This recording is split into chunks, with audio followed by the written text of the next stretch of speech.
undercover. That lover, that's word to your mother. That lover, there is no other. That lover, he'll always be your brother. 'Cause he's back lover, back lover.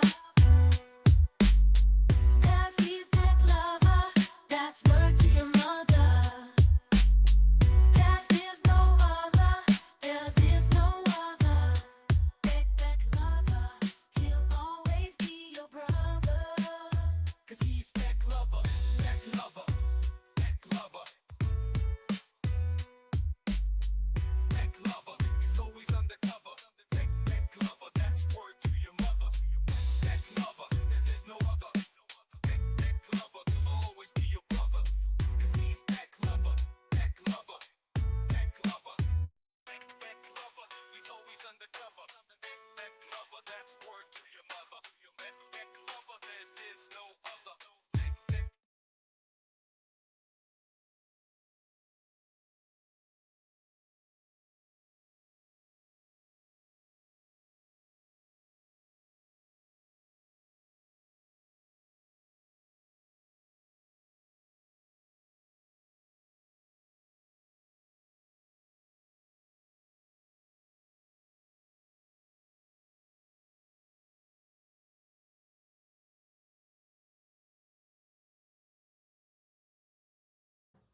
Check Al the Pal in the house. We're just testing audio, making some things. We're about to start in a bit. You guys, stay tuned.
That's word to your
Oh, it's another day here at the Comeback Studios here in New York City. This is your boy, Beck Lover.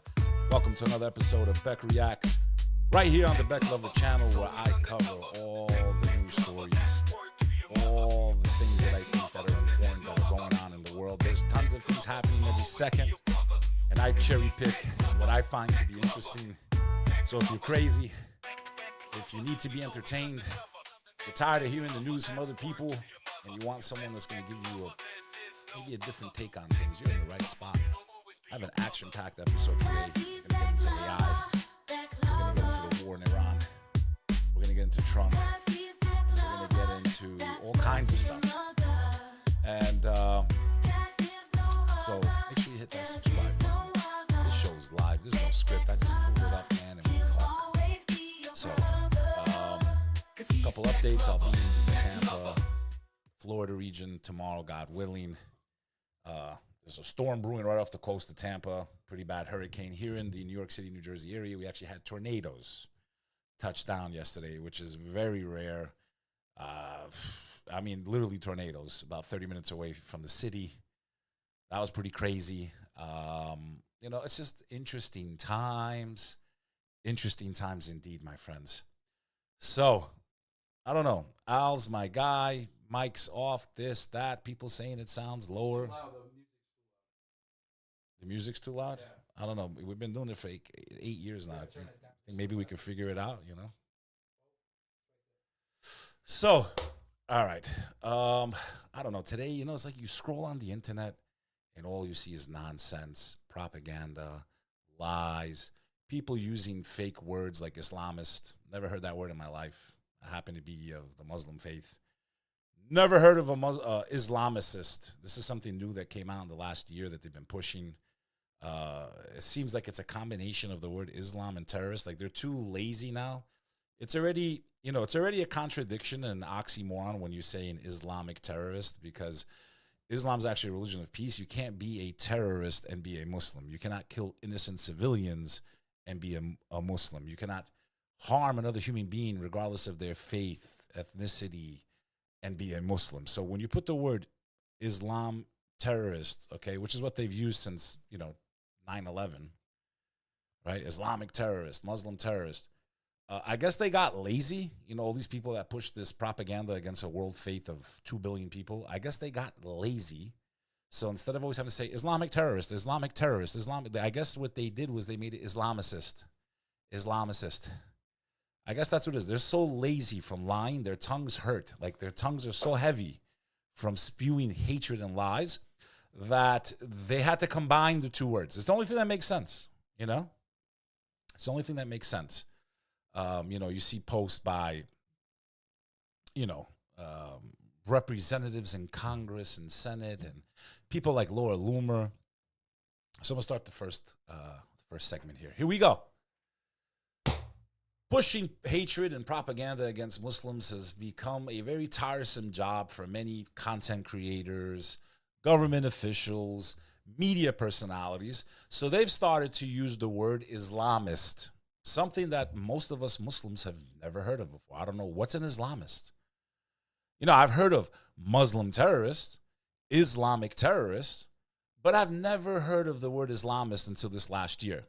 Now, for those of you that don't know anything about the faith of Islam, you cannot be a Muslim and terrorize people. I just thought you should know. The Holy Quran has simple commandments of do not oppress people and do not allow yourself to be oppressed. So therefore, if you're creating terror, you are oppressing someone's rights in the eyes of God. Moreover, God even tells Muslims in the Quran to not even mock the deities and things that they worship that are false idols and stuff like that. So, you know, you cannot be a Muslim and take innocent life. You cannot be a Muslim and be a groom ganging, trying to physically abuse women and children. Okay, these are punishable by death in the religion of Islam. So where the word Islamist came from is, to me, I think is they're so tired of having to use 2 words or 3 syllables, Islamic terrorist, Muslim terrorist, Islamist. They're trying to make it 1 syllable, and they want us to all go along for the ride, like this idiot right here. Tom Cotton Okay, Tom Cotton, for those of you that can see it. Let's make this a little bigger for Tommy Boy. Tom Cotton. Who's Tom Cotton? Tom Cotton is a U.S. Senator of Arkansas. Okay? That's the home state of former President Bill Clinton. Me and Al the Pal drove through Arkansas, and we didn't see much there. I'm so happy I don't live there. No offense to the people that are from there. There's not much there, okay? I remember in the 90s they had a show called Gang Banging in Little Rock. It was like Little Rock, Arkansas. It was a show. It was like first cops would come on, and then it was gang banging in Little Rock, right? People missing their teeth, smoking meth, drugs, all that stuff. It's a place I don't know. You know, I know that UFC fighter I fought, Bryce, I guess his name is Bryce. He just fought last month or whatever it was. He's from Arkansas. He invited me actually to go out to his farm. I might take him up on that eventually, but things are a little busy right now. So what is a U.S. Senator who should be educated, who should be morally upright, who should be someone that tries to bring citizens together of the United States of America? You know, it's like there's United States. We should unite the people of different races and backgrounds and faith. And, you know, maybe down south they're still holding on to a lot of that hatred and racism from the past. I don't know. But seeing this guy, and I've like hesitated posting on his wall, but after today's tweet or X comment, whatever you want to call it, I think Elon should have just left the name the way it was. I like Twitter, tweeting, just made more sense. What did Tom Cotton have to say? This representative of Arkansas said the alliance between Marxist and Islamicist. Okay, what a stupid fucking word, bro. What a stupid combination of those two words, you moron, bro. You idiots. Anyone that even uses this word, it's like I'm just like looking at you like just call us all terrorists, I guess. It just sounds better. Islamist. You're an Islamist. It sounds stupid is what it sounds. It sounds fucking ridiculous. It's a newly invented word, okay? Clearly made to dehumanize the Muslim faith and bunch everybody in to one group, you know. I guess we should call what? What do we call? I mean, it's just ridiculous. So what does he write 5 hours ago? The alliance between Marxists and Islamists is taking over the Democratic Party, not just in New York, but across the country. The best way to stop it is to vote Republican this fall. So I commented.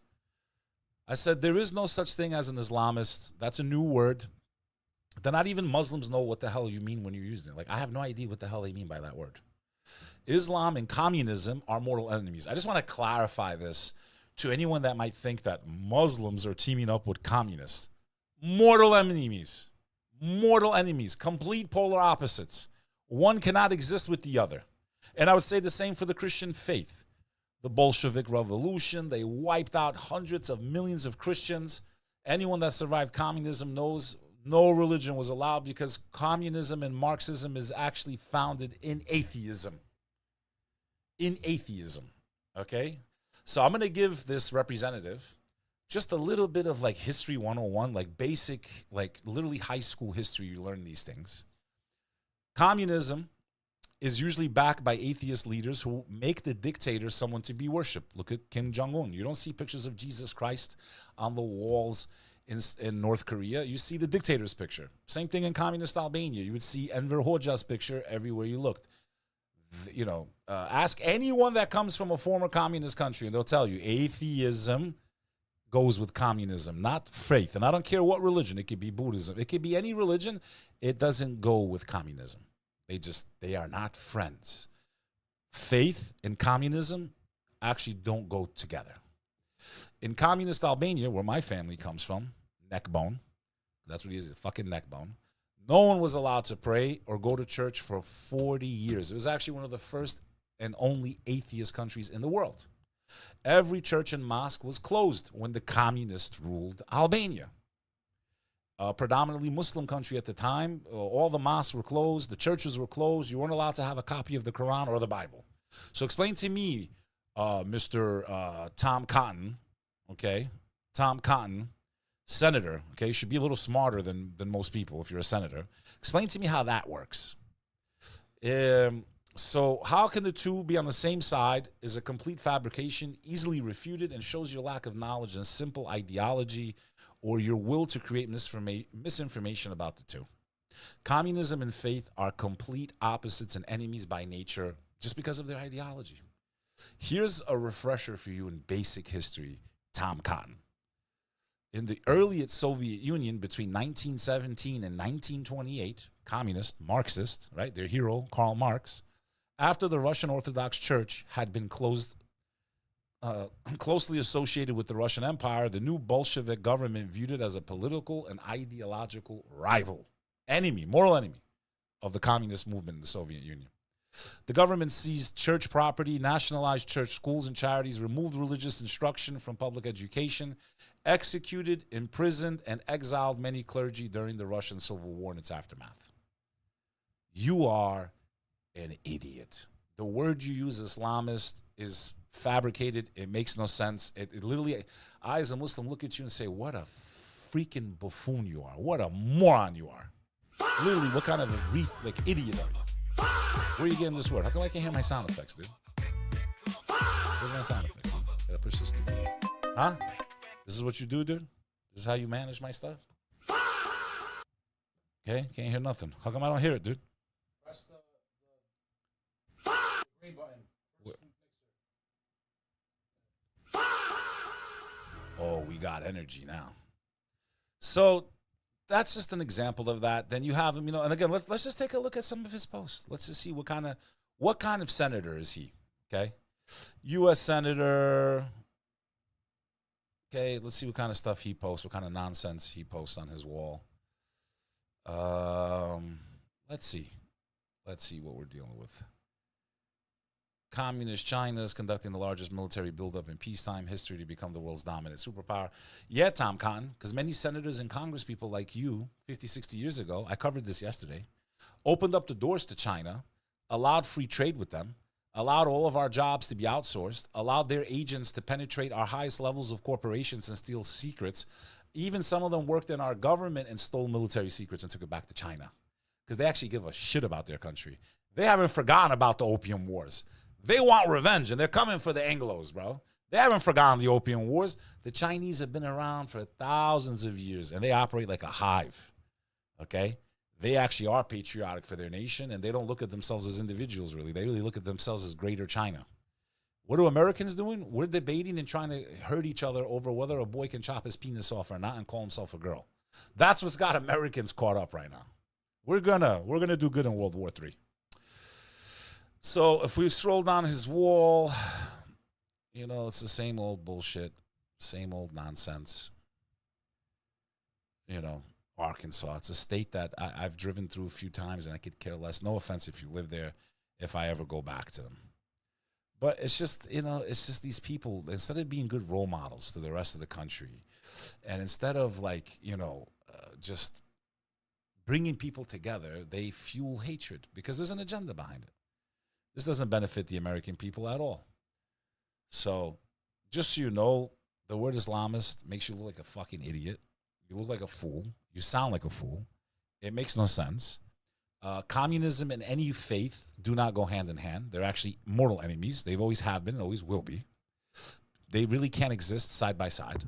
Or if they are in a country that's communist, it's very watered down and the priest can only stay within a certain guidelines. So faith typically does not align well with communism. That's probably why they wiped out so many Christians and people of faith when the Soviet Union formed. That's all.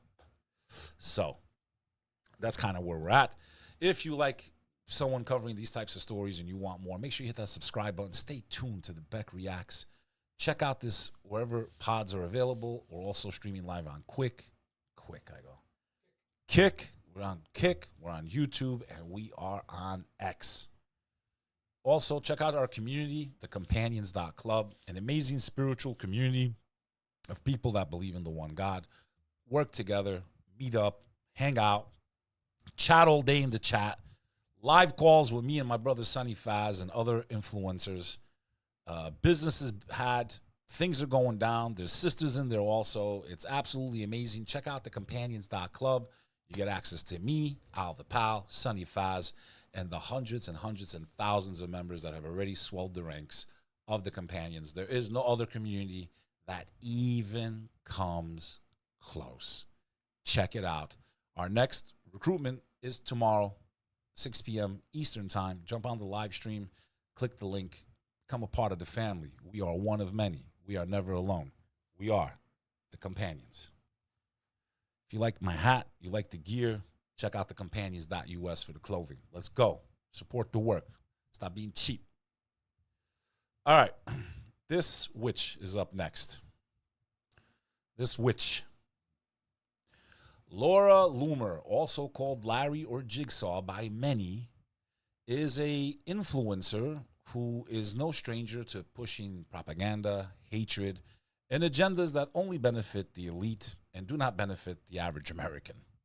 Laura Loomer is someone that says the most vile things about the religion of Islam and Muslims, her herself being a very proud, feisty Jewess who just took a trip to Ukraine. Very interesting here. One thing really caught my eye here. So here she is, Laura Loomer. She's in the Ukraine. Hey, everybody. An active war zone with Russia. Her cousins, though, her friends in Israel just, armed. They just armed Serbia, which is Russia's greatest ally. Notice that Laura Loomer attacks Russia all the time. But when Israel armed Serbia with $1.6 billion in advanced drones, she's crickets. And that's not America's greatest ally, right? So she doesn't open her mouth about that. She'll bash Russia all day. But if her people, her religious people, arm Serbia, it's okay, though. Because those same drones will probably be used against Americans one day if we end up going in a full-out, all-out war against Russia. But here she is standing, a non-Orthodox Christian. She's Jewish, right? We saw her profile. Non-Orthodox, wanting to lecture people about faith and other things. I'm going to show you something very interesting in a couple of seconds. Hey, Laura Loomer here. I'm currently in Kyiv, Ukraine, inside the Lavra, which is the oldest monastery in all of Ukraine. And I wanted to show you something outside of the incredible beauty here. It's absolutely gorgeous, as you can see. It's incredible aesthetics, architecture, paintings. Beautiful, beautiful, house of worship. Absolutely beautiful, stunning architecture, Orthodox church. Leaf, the attention to detail. But you may have seen in the news on June 15th, so a little over 1 month ago, the Russians fired 2 Shahed drones at this monastery. And you can see up there, to zoom in, the windows were completely knocked out and the debris from the Shahed drone fell on the floor and almost caused a massive structural fire. And it looks like it's gold leaf. It looks like it's metal, and it's actually wood. So you can imagine that it doesn't look like wood because like I said, it's painted gold leaf. But if this would have actually, you could literally see she's like sick, in my opinion. Like there's no soul there in those eyes. caught fire, the entire church would have been set ablaze because. So she's in the church. She's trying to drum up sympathy for the Ukrainians. Her next post is with Zelensky, who's Jewish, by the way. He's not a Orthodox Christian. He's the prime minister of an Orthodox Christian nation that is being forced to fight and kill another Orthodox Christian nation of Russians. I don't know how the Russians, Ukrainians just don't turn around and say, hey, man, we're both Orthodox Christians. What are we doing? What are we doing, man? What are we doing right now? But what's very interesting here, Vladimir Zelensky, I just spoke with President Trump's envoy, Stephen Witkoff, in the SE peace missions, and Jared Kushner, another Orthodox Christian. Jared Kushner is Orthodox Christian. Imagine these people are sitting at a table deciding the destiny of millions of Orthodox Christians' lives. Think about that. Jared Kushner, he's a big Christian Orthodox person. It was a good, important conversation on how to reinvigorate diplomacy and bring peace closer. And peace is needed, and peace with dignity. And Ukraine has long been ready for it. And our teams keep staying in close contact, including to follow up on everything we have discussed. I thank Steve and Jared for their personal efforts to advance peace. But who is Jared Kushner to decide what goes on in Ukraine, dude? Or advise? We are grateful to President Trump and the American people for their unwavering support. I got a news flash for you. Yeah, I felt bad for the Ukrainian people. And I had like Rachel Ray on my show, and she was doing. Rachel wasn't getting involved too much with the politics, but she did several missions there to help feed some of the orphans, and risked her life with her own money. And I almost went on a trip with her to the Ukraine, but for some reason they backed out last minute. I met with her advisor. Who knows? It didn't happen. I was willing to risk my life to go with her, but it didn't happen. And to me, it's just like, when she says you have our unwavering support, I promise you, the overwhelming majority of Americans are against the Ukraine war, and we are against the Iran war. I bet my life on it. The polls have come out. Nobody wants to be in these wars, dude. There's no benefit. Me as an American, this is not helping me at all. I got no problem with the Russians at all right now. In the past, I did, when they were communist and all this other shit, and whether you want to call Putin a dictator or not, he probably is more of a dictator if we're being real. But you could say one thing, Russia got a lot stronger under him, dude. It was a joke under Yeltsin. But I just find it so interesting that these people right here, you can see in the picture, who are not Orthodox Christians, are sitting there and determining the very lives of Christian Orthodox in Ukraine and Christian Orthodox in Russia. I would beg the Russians and the Ukrainian Christians to remember that they are both of the same faith. And they are gonna, it's just, you gotta find a way to put an end to this conflict. I know you have agitators.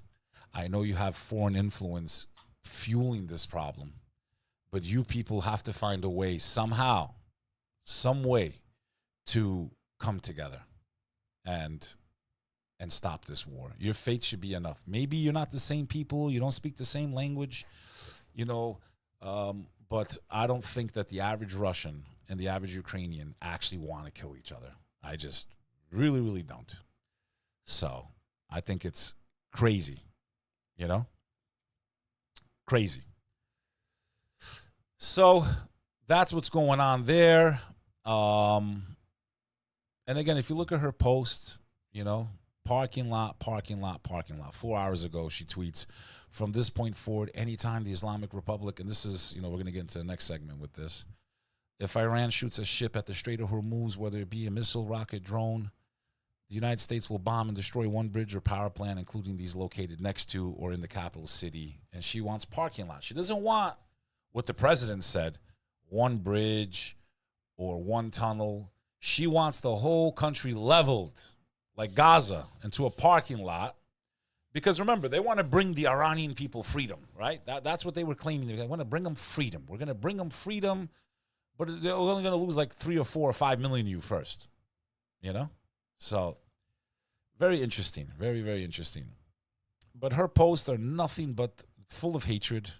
If anyone spoke about her religion the way she speaks about the religion of Islam, okay, they would have a lot of problems in their life. They would be put on lists. They would lose maybe flight rights. They would probably lose the right to bank. Okay, she should be ashamed of herself. I never understood this logic of their people to go after the whole entire religion of Islam. 2 billion people, 2 billion people of all different nations and languages and cultures and ethnicities. You got Africans, you got Asians, you got Europeans. You have so many different people that follow that faith. That was a smart strategy on their behalf. Or was it? Or was it the straw that's going to break the camel's back, in my opinion? 2 billion people are really getting upset right now. You keep painting things the way that are not true to fact. While she was also in the Ukraine, she had to push the goy slop. So there she is eating McDonald's because that's what we do. We blow up countries and then we bring them freedom in the shape of the 2 golden arches of McDonald's. That's how we bring freedom to these countries. We bomb them to smithereens, and then the first thing we do, before we even rebuild the church, we make sure McDonald's is up and running. Imagine the goy slap. She hates Mayor Mamdani. Again, I was very critical of Mayor Mamdani. I don't trust him. I think I have honest, I don't trust any politician. And I don't think you just become the mayor of New York. And when you trace where a lot of the money that he got came from, it's hard for me to, trust him.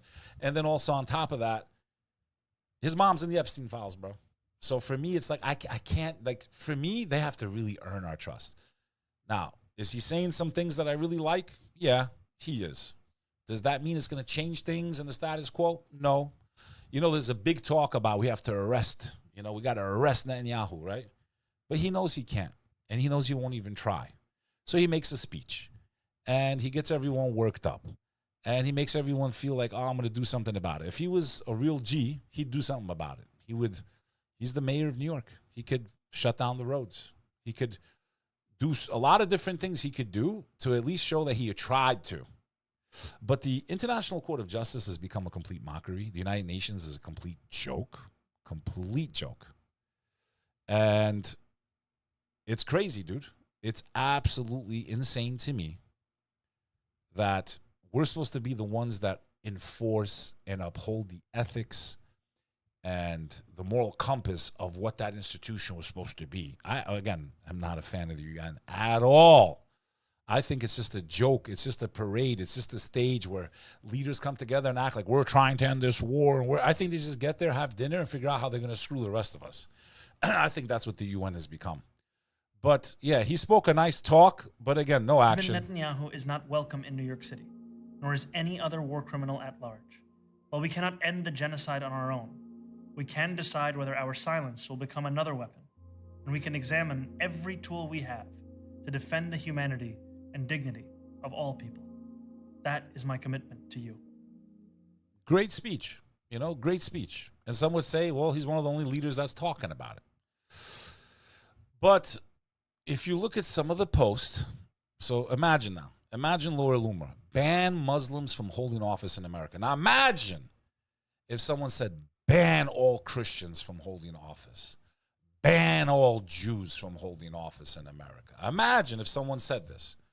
We are never going to make America safe again until President Trump goes back to implementing his Muslim ban. Imagine a Jewish woman who supposedly is so evolved and doesn't, is not racist, and they're supposed to be the example to the world of people that have been oppressed throughout time, and they should be the moral example of, what not to do in humanity, when they start talking like the very people that they want to criminalize.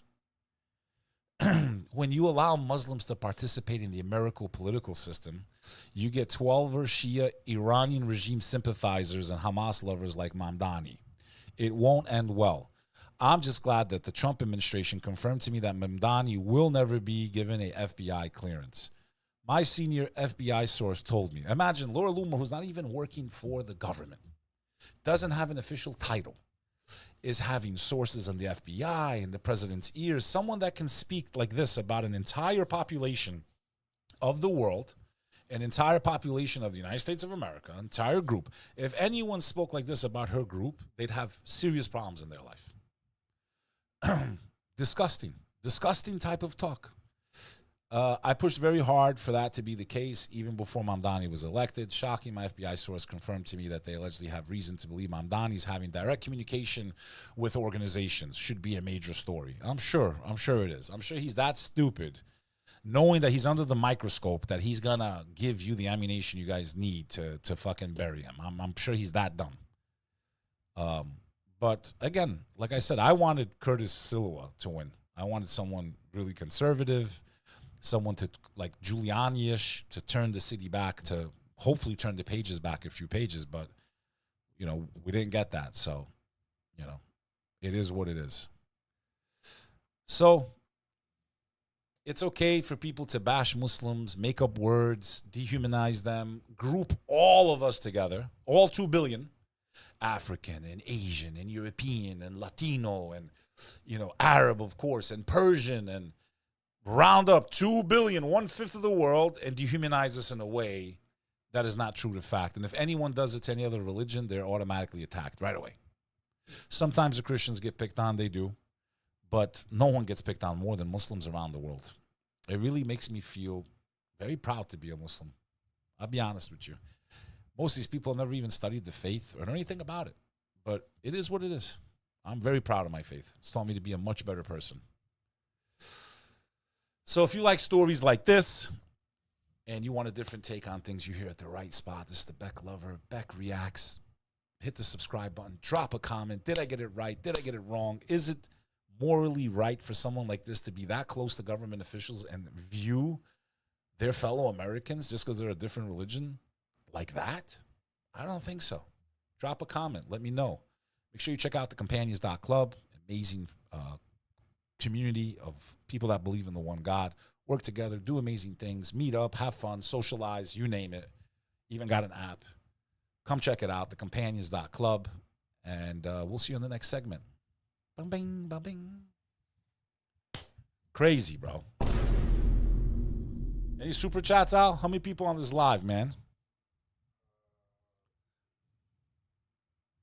Any? 92 people. Where's the rest of the people, man? Where's the rest of the people, man? So I saw this story pop up today. So, you know, a lot of people are depressed in the world.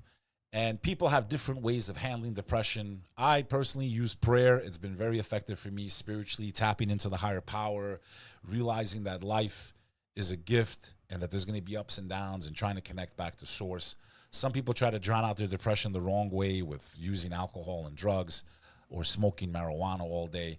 Other people try to deal with their depression and anxiety by getting therapy or taking psychotropic drugs. However, it seems like the South Koreans are having a different approach to curing depression. This story intrigued me. In South Korea, researchers have developed technology that could treat depression through a contact lens. That sounds pretty crazy.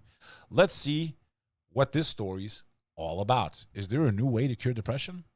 You put a contact lens on? Sounds pretty crazy. Is it really possible? Until now, treating depression has largely relied on medication or stimulating nerve cells in the brain. The South Korean researchers have developed a new technology that could help treat depression through a contact lens. Our Kim Sa-young explains more. It looks like an ordinary contact lens, but a closer look shows a tiny antenna and micro-sized electrodes inside. Both are made with highly flexible materials. Who would ever be the first person to test that thing? They're like, I'm depressed. We have this contact lens for you. Put it on. The thing looks crazy. The thing looks crazy. It looks like a ringworm inside of it. So they do not block or interfere with vision. Dude, he looks like a straight cyborg, bro. Look at this thing, dude. That's some creepy shit right there, dude. Mom, I'm depressed. Put the contact lens on like that. All of a sudden, your eye, look at the guy's eye, dude. It looks like this worm that goes all around in a circle. You can see even the chip. This is crazy, dude. Tech is getting out of control. This is a depression treatment lens developed by Korean researchers. Two high-frequency currents from the lens meet inside the eye and turn into a low-frequency current at the retina. This low-frequency current then sends an electrical signal through the optic nerve network, stimulating the hippocampus and prefrontal cortex, key brain areas targeted in depression treatment. These electrical signals are safe for the eyes. They stimulate only the retina, and we believe they do not cause any pain. Researchers had mouse with depression wear the lens for 30 minutes a day for 3 weeks and found that their depressive symptoms disappeared and their activity levels recovered. Synapses in the brain's neural network, which had weakened due to depression, became stronger again. Levels of brain nerve growth factor increased, while inflammation levels went down. The effect was similar to that of depression medication.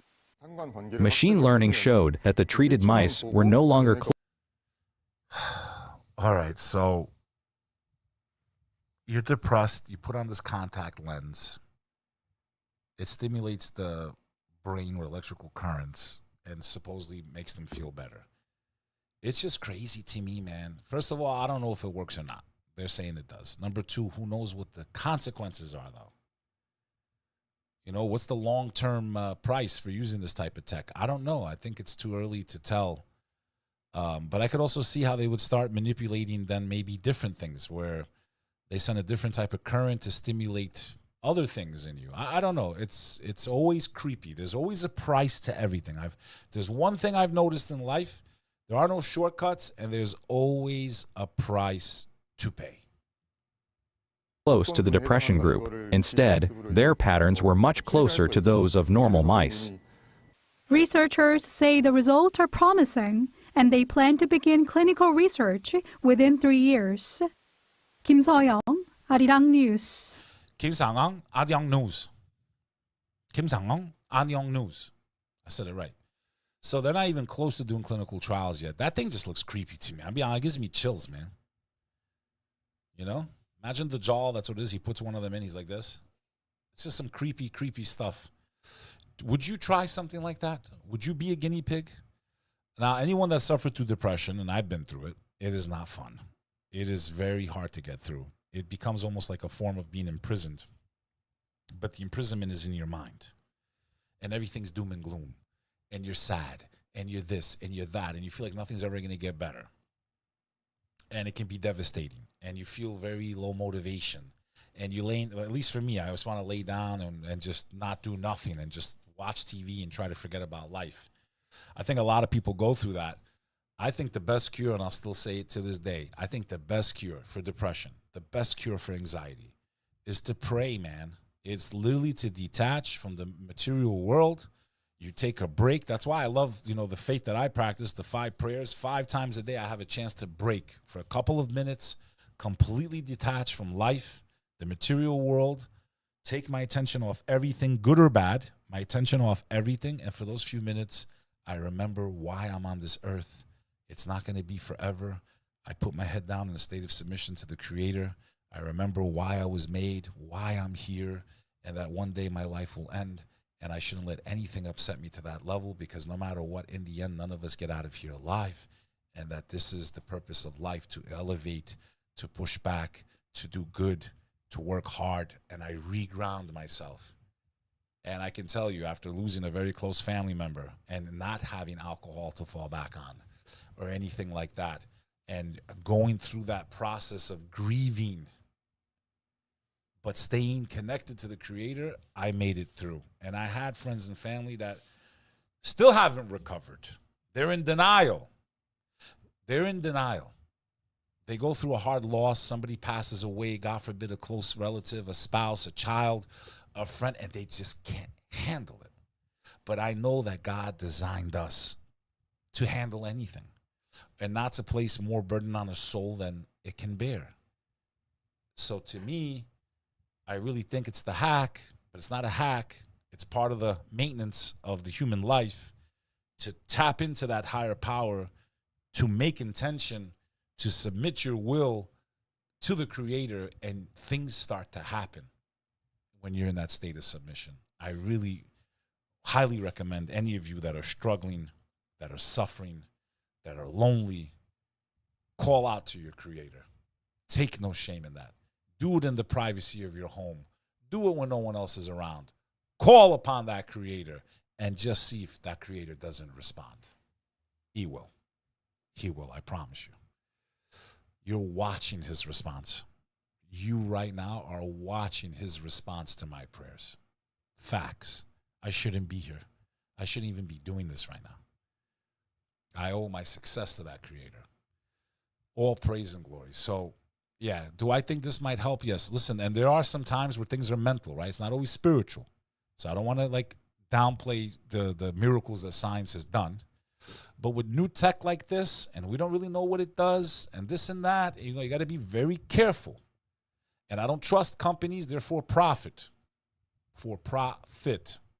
So be careful, because there's going to be a lot of new tech coming out, okay? If they had their way, they'd put this lens right up your ass if we would agree to take it. Right in your ass. Right up your arse. Like William Wallace would have said, in your arse. If they had their way, they would. So before you give up your autonomy and risk trying new things and new tech, just be careful, because we don't know what some of this stuff does to you. It's not naturally forming. It's not natural. It's man-made. Be careful.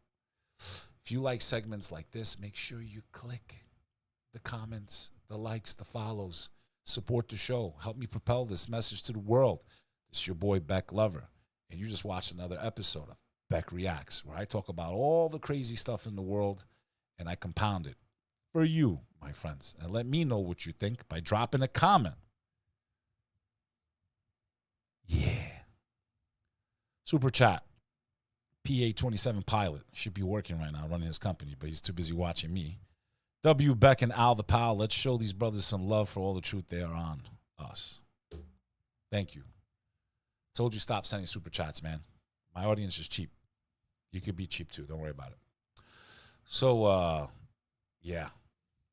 Another story that's kind of hitting right now. Tracking the largest I can't even say the damn word, man. Cyclosparasis.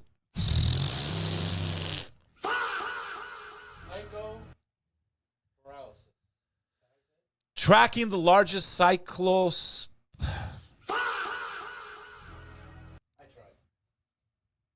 Tracking the largest cyclosparasis. Tracking the largest cyclosparasis.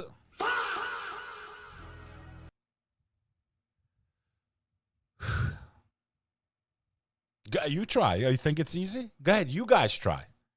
Go ahead, Al. You try. Here. All right. It says tracking the largest cyclosparalis. Tracking the largest cyclosparalis.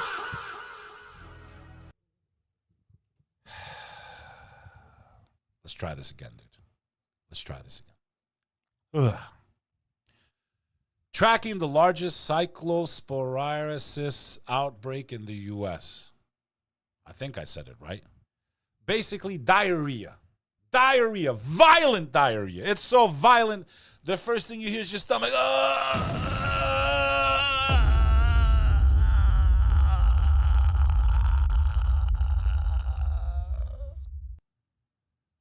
We've been hearing more and more about this. Some U.S. states are facing a large and growing outbreak of diarrhea caused by cyclospora. I said that right. Cyclospora, a microscopic parasite that can contaminate fresh food or water. Okay, this doesn't sound fun, dude. Iceberg lettuce supplied by Taylor Farms has been recalled, and it is likely the contaminated products have been already eaten or removed from shelves. Dude, we do have the outbreak under control. I hope so, man. I just ate lettuce today, dude. Shredded lettuce, dude. Could you imagine 45 minutes from now, we're like this?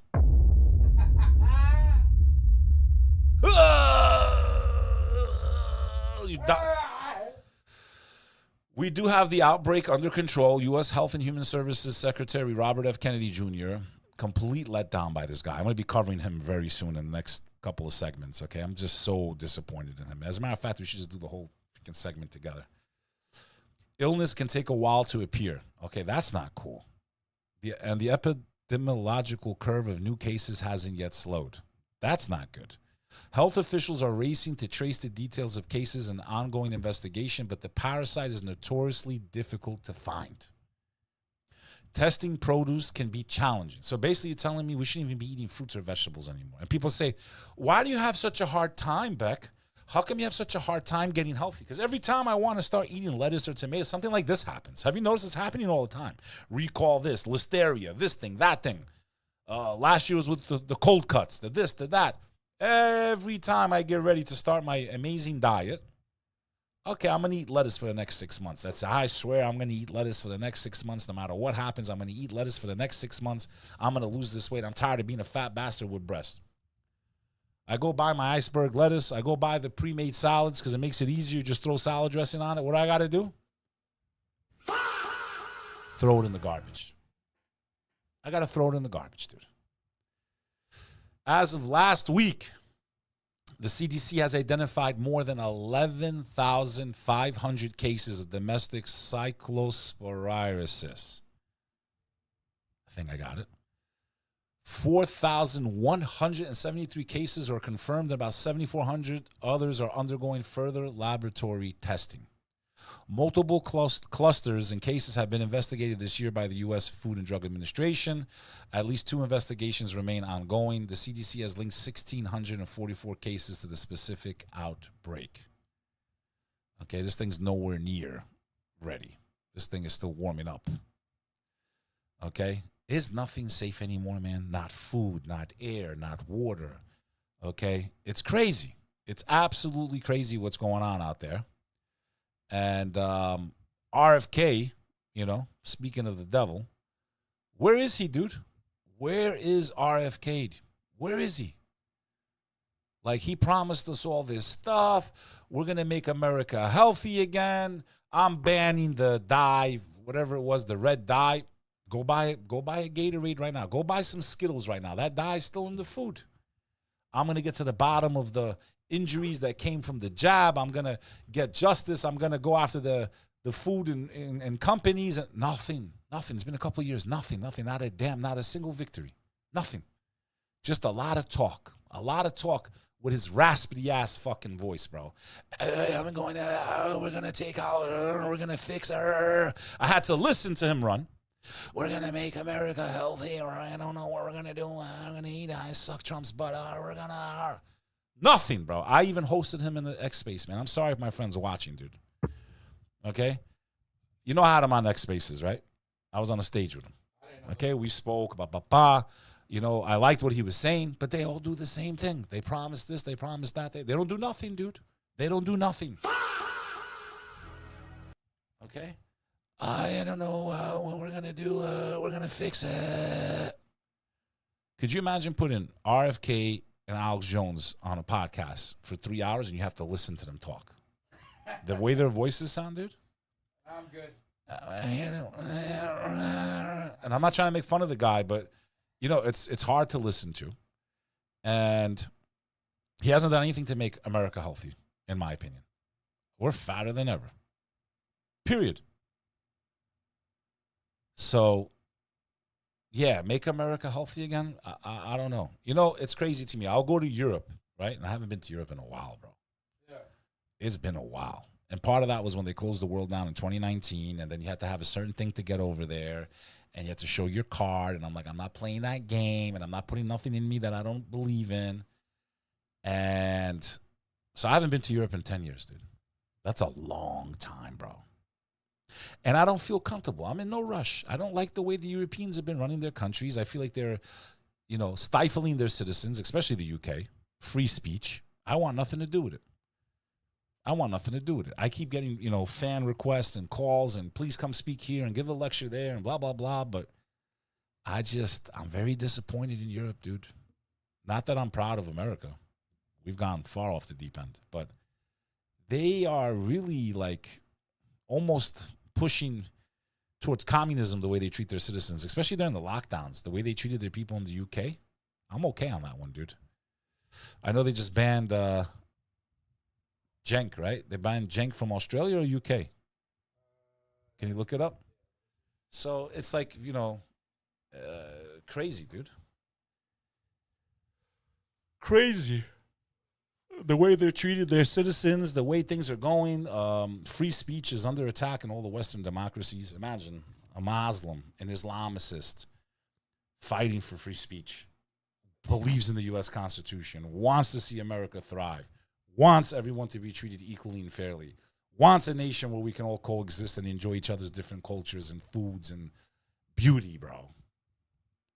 And I'm not far left or far right. He's banned from the UK, 𝐭, right? Wow. And you want to talk to me that they're a free society? That's crazy, dude. Just for criticizing, not even the UK, criticizing a country in the Middle East. Our greatest ally. They said that not to be productive to public good. Yeah, that's bullshit. That's crazy, dude, the way they blocked him. Insane, dude. Insane. Imagine you're like, 𝐭, I'm going to go to London. I'm going to get some nice fish and chips. The minute he gets off the plane, hello, welcome to the UK. Passport, please. They show him the passport. 𝐭, you have been denied from entry into the UK, the United Kingdom. For what, though? You criticized Israel. But you guys are the UK, though. Like, you guys, democracy, right? Like, free speeches. 𝐭, we're the reason they exist. We gave them the land from Palestine, the Balfour Declaration. You speak against our agenda. We're still the colonizers of the world. They have done more damage to the world, I swear to God. I don't think anyone's done more damage than them. Most of the problems we have today are from the way they set up their borders and their boundaries, from the Balkans to Nigeria to Africa to the Arab countries, you name it, to the situation right now between the Palestinians and the Israelis. Trace it all back. Who does it go to? The UK. And they banned Cenk just because he had an opinion on all this. If you enjoy segments like this and you want someone that's crazy enough to talk about this stuff, risk his life and go out on the streets and still live in society, you're at the right place. My name's Beck Lover, and I have a very weird view on things. I believe in using critical thinking and that all human beings can coexist and that all faiths and religions and races can coexist happily and that America could be an amazing place if we would just stop being so brutal and allowing these wars to take place all over the world. I'm pushing for a more peaceful world. I believe in kumbaya. I think we could have kumbaya if all of us just come together and try, yeah? Make sure you hit the subscribe button, drop a comment. You're watching what will soon be one of the #1 talk shows in the world by the glory of God, bro. So stay tuned, my friends. It's been a long time coming, and I'm just finding my stride. I'm warming up, bro. The gloves are off, bro. I'm ready, bro. We're going to have live shows. We're going to have people on here. We're going to have all kinds of shit coming your way. So stay tuned. Al's lucky he doesn't have a mic right now because I'd be abusing you on the camera right now, dude. Sam Piker too. He's a weird dude too, bro. He's banned too. Yeah, he's just weird, dude. What's up with that outfit he wore? I want to pull up a clip of him. It's weird. I don't know. Hassan Piker. He's wearing like these communist dictator clothes. Like he just looks like a weird dude, dude. Is he doing that, I guess, to maybe protest what happened in Cuba or whatever? Yeah. Who do we got on kick, man? Don't be scared to super chat, folks, if you got something that's important you want to talk about. And where can they send me clips to review, man? Yeah, but where? I'm saying like they send us stuff. They could just put it under your Discord. What's my Discord? I keep forgetting. I'll put it in the chat. What's it called? Beck Lover, Discord. Get at me, yo. So a very sad scene today for family members of the soldiers that were killed in the Iran war so far. Very sad scene. My condolences go to their family and to any innocent civilians that have lost their lives since this failed policy by our president. Next segment. Trump attends return of U.S. soldiers killed in the Iran war. This is a scene that no mother or father or family member of someone that served ever wants to experience. It's got to send chills down your spine. It's just a reminder of what you actually sign up for, kids. You're signing up to go fight wars and be a part of a feudalistic system and corporations that are going to put you through the meat grinder, and I hope you all come back safe, because ask anyone that served in Iraq and Afghanistan if they really feel like it was worth it, because I haven't met that many yet. Not really. But in any event, this scene shows the president as their bodies are returned, and it's very sad. Young people losing their lives based on the decisions of men and women around the table that ride around in private jets, eat the best food, stay at the nicest resorts, make hundreds of millions of dollars with their social media, with their meme coins, with the IRS can't audit them, special privileges that they get. It doesn't matter if it's left or right, billions in lobbying money, contracts, airplane gifts from other billionaires, and your sons and daughters go and die for a war, in my opinion, that will not benefit the American people. There will be many more that come back, just like what you're about to watch right now. There's no sound. No, I guess there's no sound. No, there's no sound on this. So what I'm looking at is an image of the president, Hegseth, Marines, looks like Marines, carrying the coffin, American flag draped over it, loading them up into the back of looks like a large Sprinter type, funeral type thing. And they're all giving the salute. And you can see Donald Trump giving the salute. And they're carrying these caskets out of our women, men and women in uniform. Dover Air Force Base in Delaware. U.S. President Donald Trump attended a ceremony at Dover Air Force Base in Delaware for 4 U.S. service members who returned to American soil in flag-draped caskets on Wednesday after being killed in Iranian attacks in the Middle East. And the ceremony, known as dignified transfer of bodies, comes amid growing frustration with the U.S.-Israeli war with Iran. At least they did it right. They put U.S. and Israel, and that's really who we're fighting for. The war has cost U.S. taxpayers at least $37.5 billion, has led to the deaths of 18 U.S. service members, and has killed thousands of Iranians. Both Republican and Democrat lawmakers have raised questions about the war, which has boosted global oil prices and shows no signs of ending.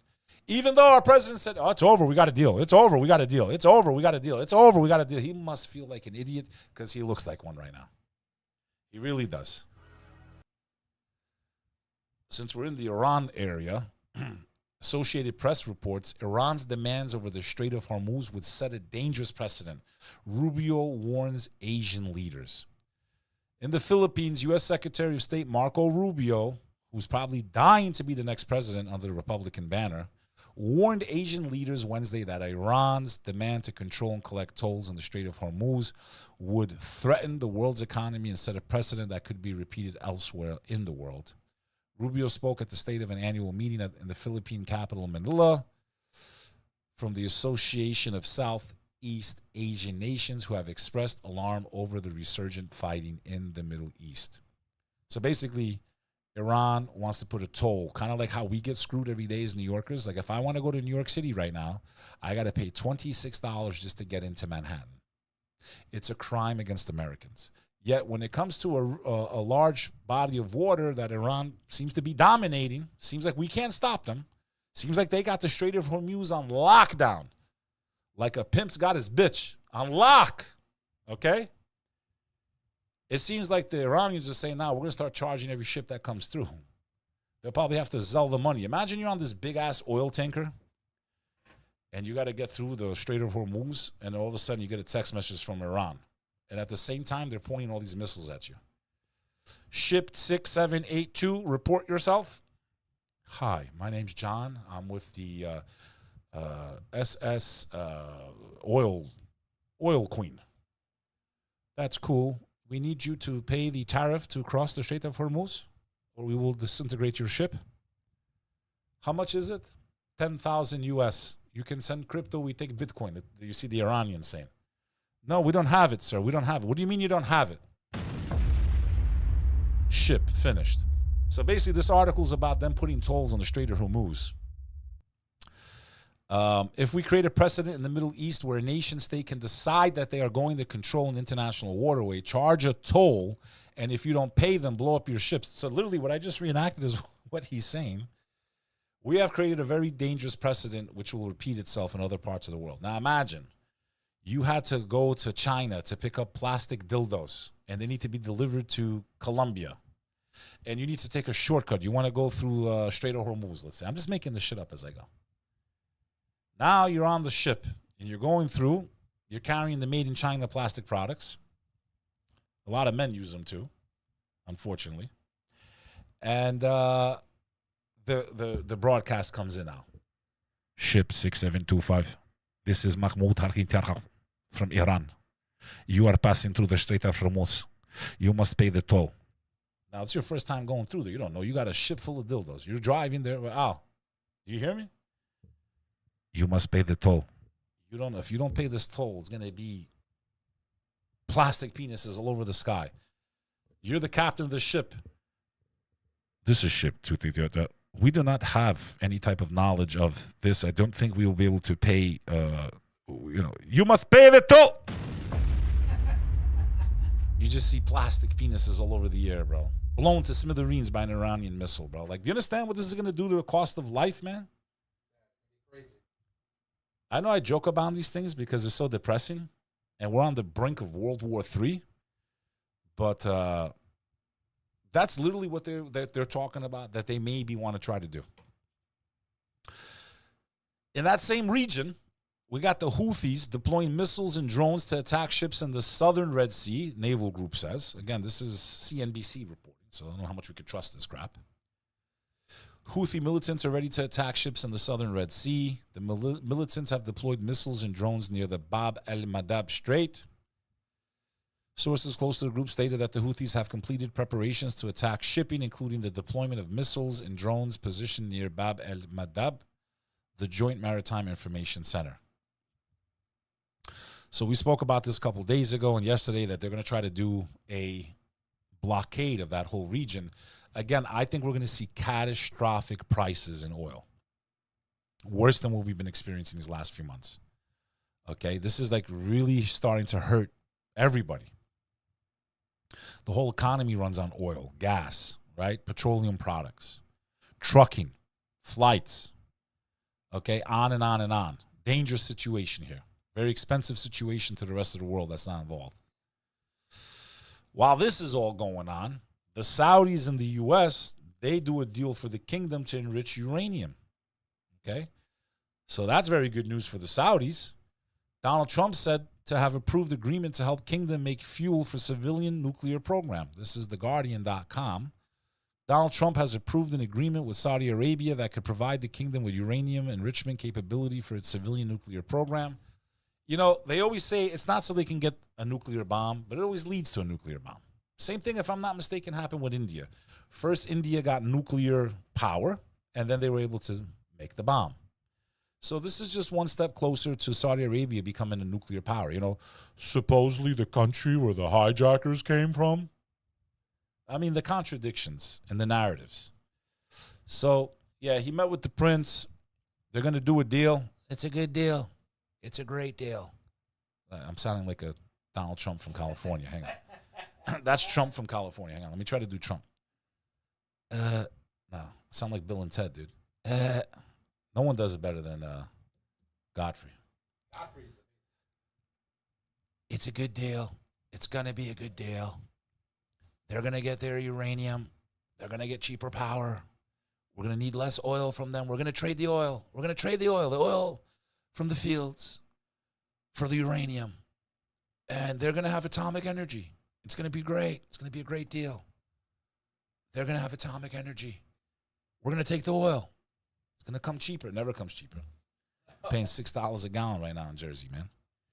Donald Trump has approved an agreement with Saudi Arabia that could provide the kingdom with uranium enrichment capability for its civilian nuclear program, according to news reports citing people familiar with the matter. This is reported by theguardian.com.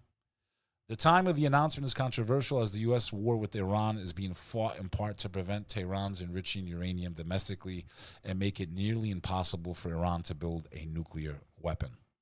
The U.S.-Saudi deal is expected to last 30 years and involve U.S. firms such as Westinghouse in the developing the program. It could allow for the building of a uranium enrichment facility in Saudi Arabia after a joint U.S.-Saudi study. The proposal has been in discussion for years. At one point, the Biden administration wanted to condition Saudi Arabia's access to the technology on normalizing relations with Israel, something Saudi Arabia is still refusing to do.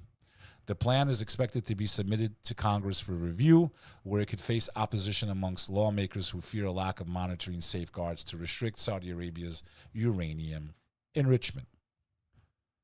If you give them nuclear power, bro, they're gonna. It's only a matter of time before they get a bomb. I think we've seen this with India.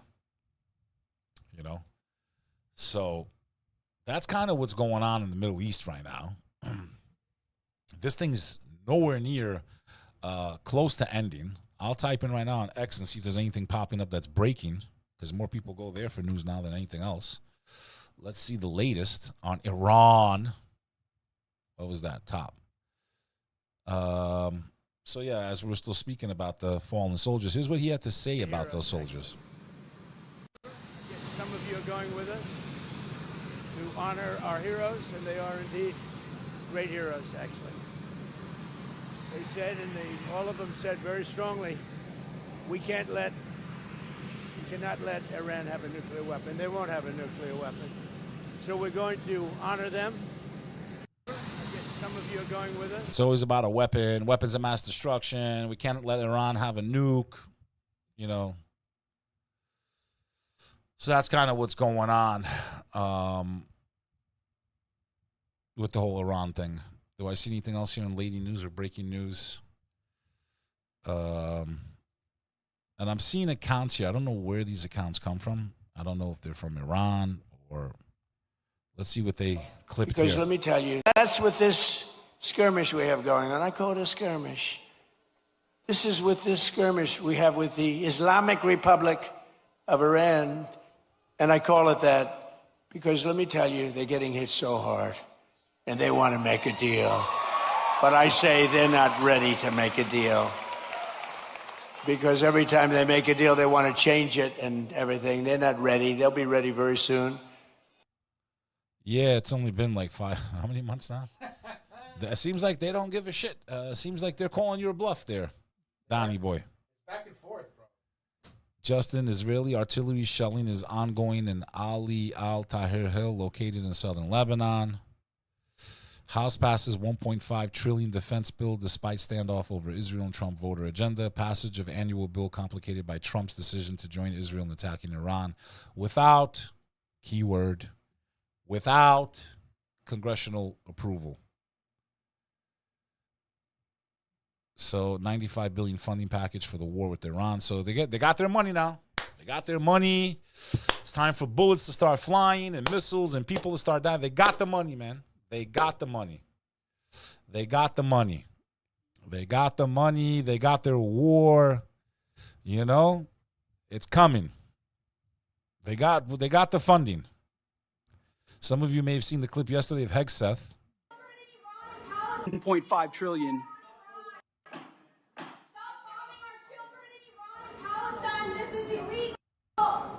Mr. Secretary, please suspend.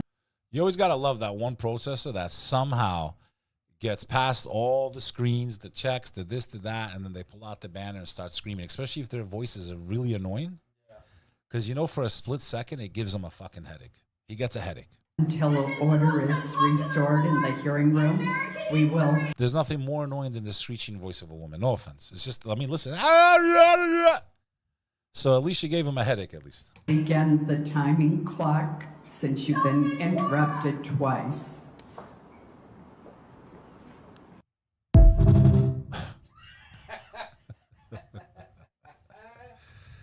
We're so cooked. We're done, bro. Oh, America, this war will be bigger than Afghanistan and Iraq put together, man. God help us. The repercussions this war will have and the ripple effect it will have on the economy, on the cost of goods, gas, lives, boots on the ground. There's no way it doesn't go to boots on the ground. There's just no way. There's no way. There's no way it doesn't go to boots on the ground. Shout out to Alton 11 on Kick for the 5 gifted subs. Well, how come I can't see it here? It's right there on the left. Where? Activity feed. Can you read that, dude? Hold on. Where? Very small. Hold on, you want to make it bigger? No, it's okay. Just sit your. What's the guy's name? Alton 11. Alton 11? Yeah, I think. Thanks for the 5 gifted, man. Much appreciated, dude. Thanks for the support, man. Really appreciate it. It's for you, dude. Did you give me any new like sound effects, or is it just this? Just this front. That's the best. I haven't heard that one in a long time. Is this water yours or mine? Because the last thing I ever want to do is drink a bottle of water out of your mouth, dude. Is this yours?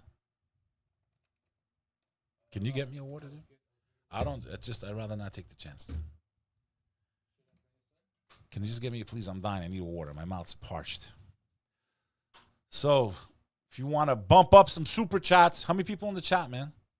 Right now, there's 126 people watching on YouTube. Not bad, man. Not shabby. You got 13. Not shabby. Shout out to the kick people, too, man. All right. So, I was talking earlier about the Maha movement, and I'm really disappointed in RFK. I really am. I got to have some nice conversations with him on X. My friend, was working very closely to RFK, and I really wanted to believe in RFK, and It was one of the reasons, like, I was like, the lesser of two evils. I hope the right wins this time. And I was praying that RFK was actually going to do what he said he was going to do, bro. But I think Tim Dillon summed it up the best. So let's pull up this clip. Is RFK Jr. the head of the MAHA movement? MAHA, Make America Healthy Again. Is he actually living up to all the promises he made when he campaigned and when he accepted the position from Donald Trump? I would have to argue no. In this next clip, Tim Dillon, legendary comedian, he's actually performing live tonight at the Gothic Comedy Club in New York with my friend Godfrey. It's his birthday. Happy birthday, Godfrey.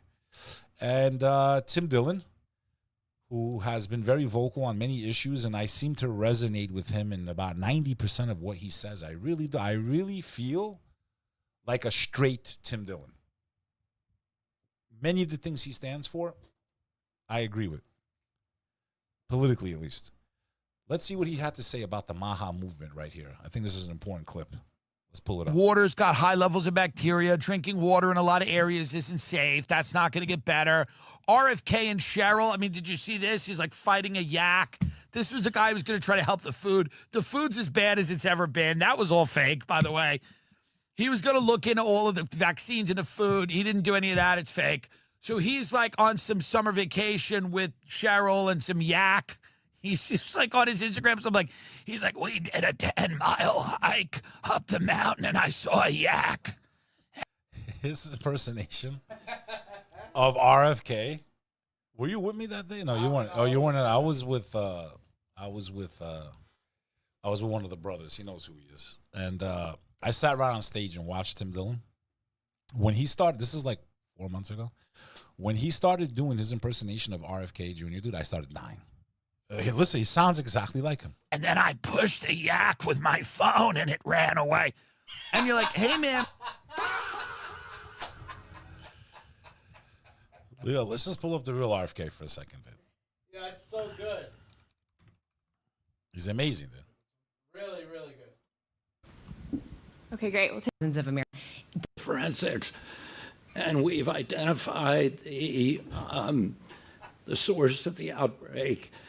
We and the companies. Imagine the head of the Make America Healthy Again movement is this guy, dude. Imagine.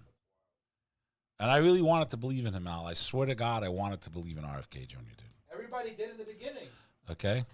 And weren't you supposed to, like, I don't know, like, ban the big gulp or something? They've done nothing. But all they could do is just move us to European standards on the food. They've done none of that. Because the corporations, Trump's a junk food addict. It's the junk food presidency. And all the people that own the big food conglomerates, they're like, well, no, you're not banning shit. They banned one dye, this one red dye. So none of it's getting fixed. And the tech people. But they said they banned that dye, right? What's food dye ban? Okay, I still see it in Skittles, bro. U.S. What dye did they? They banned Red 3 and other chemical additives for foods, right? They banned Red 3. What about Red 40, bro? Yellow 5, like, so, okay, they got rid of one stupid dye. What about the rest of them? Red 40 is not federally banned. And you're starting to see the pushback from people. Like, they're starting to learn what's in these things. And that's why, like, I went to the store last week and I saw naked Doritos. I was like, what's a Dorito naked? And it's supposedly Doritos that don't have any of the dyes and stuff on it. And I'm sitting here going, think about how crazy. Like, we've been eating Doritos, let's say. And they put dye on a potato chip and a corn chip. They put dye to give it a color. It's so crazy. And when you're eating candy, right, you're like, it tastes so good, like Skittles. Taste the rainbow. Starburst, right? Yo, all you're eating is some chemicals that trick your brain. You're eating like chewable plastic that has it's crazy what we've been eating, dude. Insane to me. What we've been eating, what has been fed to the American people, the amount of sickness that this has caused us is crazy to me. So I think Tim Dillon's right on the money here. What has he done? What has he done? Nothing. Are basically like, we just have to get out of here because, yeah, here we are. This is the Health and Human Services Secretary. This is the guy who's going to fix the food. Sure. Did we get inside this thing? Maybe you should get inside the cage. Honey. Yeah, it's dangerous.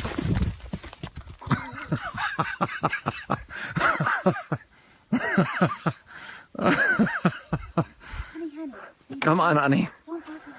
Get up on the other side of that stone. Get on the other side of this stone wall. He's fighting a yak. All right, get him out of here.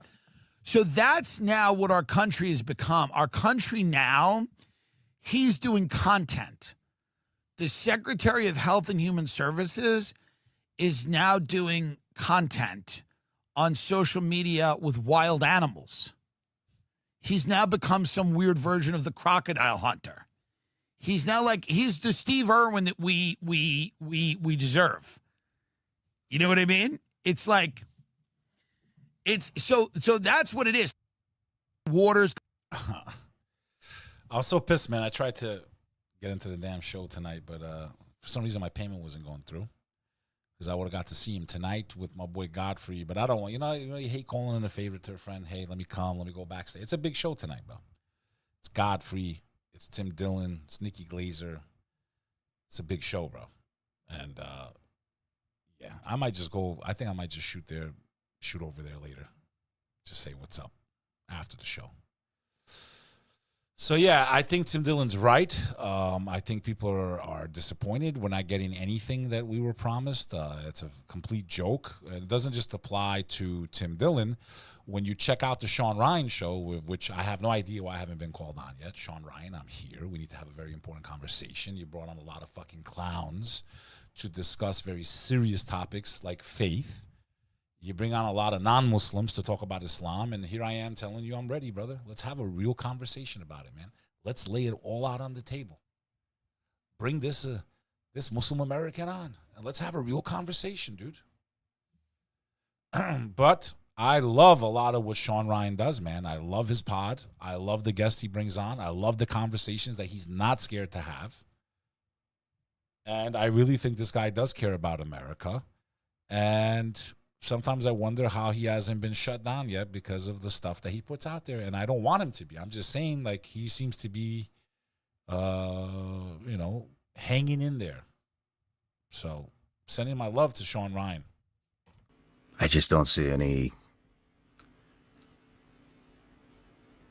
positivity coming out of this administration. It seems very self-serving. I have a list of shit printed I could go through, but I mean, what was the last one? He fucking made it so he had Todd Blanche do the dirty work so that him or anybody in his family could never be audited by the IRS. What the fuck is that shit? The drone company, They can't even get audited. The whole point of what they taught us in school about America was that even the president is not above the law and everyone's treated equally in this country, which was all a fucking lie. It's all a lie. And you make a mistake on your fucking tax return, your life's over. And you hire an accountant and they make a mistake and you still get in trouble. And you hired a professional to do your taxes. It's crazy to me, dude. But not if you're a Trump. If you're a Trump, you're good. You know, no one's going to audit you. Bro, we have no one coming to save us. How many times did I say this on pods? All the time. Okay. The first time, okay, I was like, maybe we got a shot. This guy's a little out of the ordinary. And then once I saw who was behind him and his brother-in-law and what he did in the Middle East, and I knew there was nobody coming to save us, bro. There's no one coming to save the Americans. The only ones that can save America are the Americans themselves. It's not going to be some asshole, some piece of shit hypocrite, some liar who stands in the White House and says, we're not going to do this, and we're going to do this, and we're not going to do that. And Dan Bongino, who was like this, terrified once he realized what's really going on. Like this. Fucking, did you remember seeing Dan Bongino out? He was like this. Yeah, they were mentioning Epstein. He's like, yeah, like he was fucking. They must have had his kid like this with a silencer, like terrified. Not the same Dan Bongino going in that came out. Completely different guy. So, you know, and I wonder, would someone like Sean Ryan too? Would he fold? Would he fold? $400 million jet from Qatar. Yep. what is it? The Executives Club. You know about that? Yeah, that they started in D.C. You don't hear. And I never thought you'd see people like Megyn Kelly, Sean Ryan, Tucker Carlson take the stances that they're taking. Does it mean I trust them 100%? No. But still, these are people I was used to just pushing fucking lies and propaganda and corporate news cycle, and to see them now and they're in the hot seat. You know, it's very interesting for someone my age, having to watch someone like her for 20 years spew nonsense that sent her on the teleprompter screen. Well, you know, and for 20 years watching them dehumanize my faith and create lies to justify war. It's very interesting to see them on the other side of the spectrum. And not only on the other side of the spectrum, also being attacked. Now they know what it feels like. It's crazy to me. It's cathartic. It's climactic. About any of this shit. Yeah. Does this shit look like he's serving the fucking people? No. So you're going to serve that? Yeah. Or are you going to speak out against it? No, he's not going to. And let everybody know what the fuck is happening. You think he'd be better off? Fox News sure as fuck isn't reporting any of this shit. None of it. None of it. And you, Megan, you were a part of it. And I'm not going to sit here and bash you, and I'm not going to drag you in the mud. At least now you're trying to. Now, you do post a lot of anti-Muslim stuff, which I think is just, come on, dude. Didn't you do enough damage and spread enough bullshit about the faith? Like, here I am, Megyn Kelly. You're another one. Here I am. I would love to come on your show and have a real conversation, but you won't do it. You probably still have handlers. You probably still got handlers. Who knows? I don't know. But is this a lot better than what we've heard come out of their pie holes for the last 20, 30 years? Absolutely. And do I agree with both of them right here? Yes, I do. And does it seem like our president is more worried about his own pocket these days? Yes, he is. The meme coin, he bid a couple $100 million. The this, the that, the Truth Social, the you can't be audited, all these things that are just beautiful. He's making sure he's good. You know, Harry Lutnick in the background, Howard Lutnick. It's disgusting, dude. It's disgusting. No, I there's no question that the corruption in the administration has been far beyond what he sued the fucking government. He sued his own fucking government. That's the last soundbite. Yo, it would be really weird, though, as a Muslim to go on Sean Ryan's show with all that alcohol. I'm scared that I would step onto the seat there and I would explode. Like, you know, look at all that shit, dude. Yeah. He's got enough alcohol there to get an entire platoon drunk, dude. Shit. A'udhu billah. But in any event, yeah, I mean, this is, you know, people are really disappointed, you know, and staying on this subject of like false promises from politicians, Where was RFK Jr. for suntan lotion? Let's check it out. Now some new research has people a little frightened to use it. There's a new study out that says after just one day, chemicals in sunscreens enter your bloodstream. Okay, I'm about to go to Florida. Then I got to listen to this. And we know there's something wrong with it. Some of my kids, the minute I put suntan lotion, their face turns blood red. They scream in pain. I always wondered why. Okay? Who knows what we've been putting on our skin, man? Okay?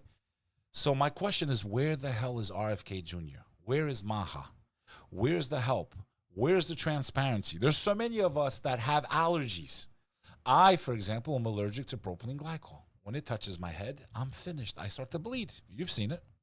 They put that chemical in everything. And then sometimes you look on the back, and instead of writing that the chemical's in there, they use an acronym, or there's no consistency even in labeling what's in the ingredients on a lot of the things we put on our faces, the soaps that we wash with.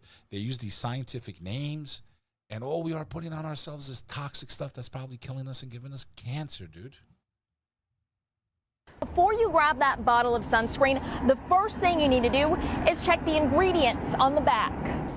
They are chemicals and they can potentially be dangerous. Look at any bottle of sunscreen on the store shelf, and it'll more than likely have one of these ingredients. Avobenzone and oxybenzone are very commonly in your chemical sunscreens. But a new study finds when you apply sunscreen with those chemicals, along with two other ones known as escamsol and octocrylene, they can absorb into your skin and into your bloodstream. In more than 80% of the sunscreen products sold in the USA were now considered potentially unsafe for use. Wanting to protect our skin, but risking things like hormone disruption, skin allergies, even cancer. And on the other side, you have mineral sunscreens. And the mineral sunscreens have zinc oxide or some other mineral. And what happens is it reflects the light off of your body. So it's almost like putting a barrier on your skin. The sun's rays hit and then they bounce off. So just from a health standpoint, that's obviously intuitively, they're much healthier than the chemical. And I've been using the mineral ones lately, but you know, man, it's like, where is the FDA? This is why people say, how come you didn't trust? Like, because for years, they've allowed this to go. You know, like, where's all these agencies that are supposed to protect the American people? Lobby.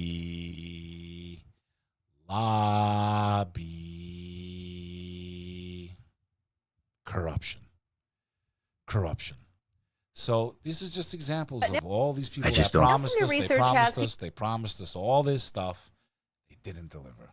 If you like stories like this, you want someone that's going to look at what's going on in the world and tell you how they think it is, you're in the right spot. This is Beck Reacts. Make sure you hit the subscribe button, drop a comment. Let me know, did I get this segment right or did I get it wrong? We learn from each other. And I appreciate you watching this episode. And if you want more, make sure you hit the next video. Drop a comment. If you want to support the show, go to thecompanions.club. Once again, go to thecompanions.club where you'll have access to me, my brother Sonny Faz, my brother 𝐷𝐿, many influencers, and a community of amazing people that believe in the one God, work together, do amazing things, help each other, and try to make the world a better place. If you want to rock the fly gear, thecompanions.us. We ship everywhere in the world. It's clothing that I personally designed. So I hope you'll take a look at it. This is your boy, Beck Lover. So what do you think so far about the show, 𝐷𝐿? How many people I got in there, dude? Come on, we got to get these numbers up. Let's go. Everyone smash that heart button. Smash that like button. Help me propel this voice around the world. I'm nothing without you, folks. I need you. I need you. Al, is there any way I can take a pee-pee break? Can they look at your face for a few minutes? I apologize in advance, folks. Give me like 2-minute pee-pee break. I'm going to go make pee-pee. I'm going to make pee-pee. I make pee-pee. 2 minutes. Al, take the helm.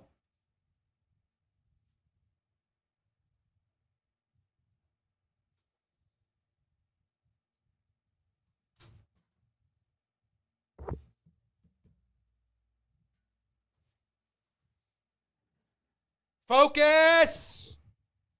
Yes, I'm here, chat. What's going on? How's everyone doing?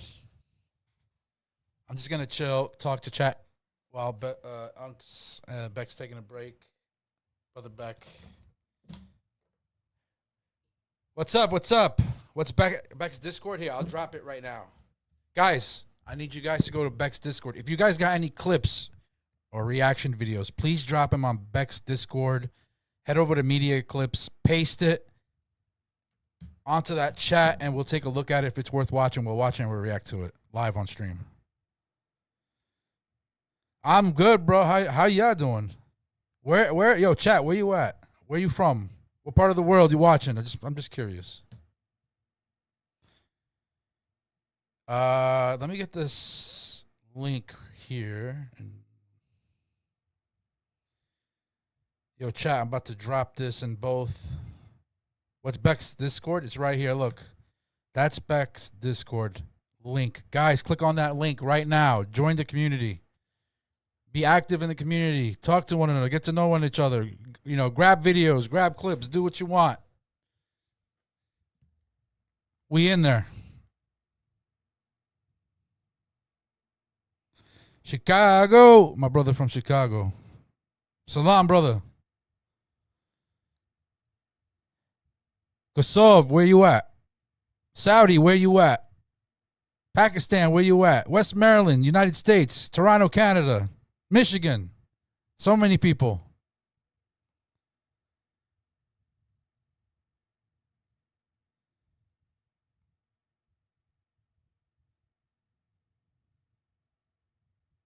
All right, so I dropped that link, guys. I dropped that link. Make sure to go on there. Join the server. Join the server.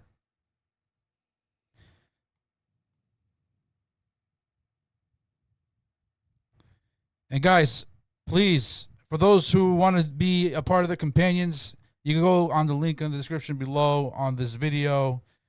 You know, it's right there. Join the companions now. Companions.club. And if you guys want to check the clothing brand, really nice stuff there. It's the companions.us. Check it out. I got a couple merch here. I'm wearing one right now. So look at this. This one's pretty cool. It's like a jersey. Like, you know, those football jerseys. It's pretty comfortable too. Bosnia, where you at? Oh, I know how to speak Bosnian, bro. Of course I do. Well, you think my mom's side of the family speak Bosnian, Serbo-Croatian, bro. My dad's side is all Albanian. So there you go.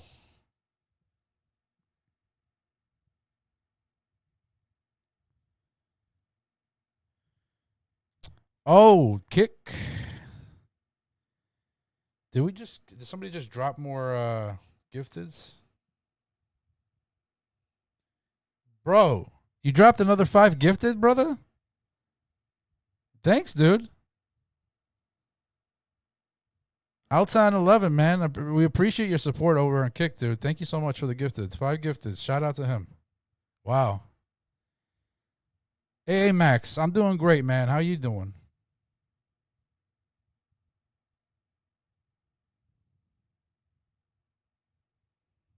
Indonesia. Shout out to Indonesia.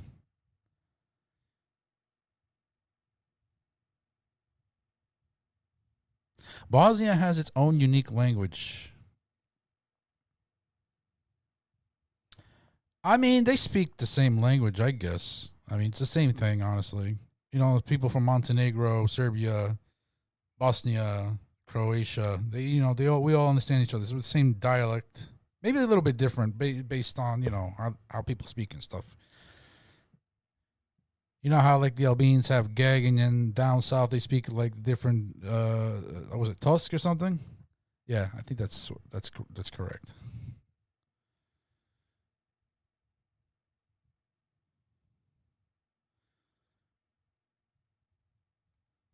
Very, very, very cool.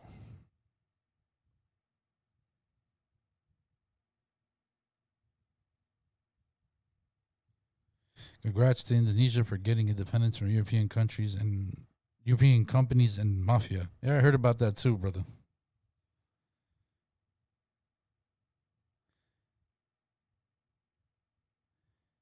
Neo, yes, pričam bosanski. I do speak Bosnian, of course, dude.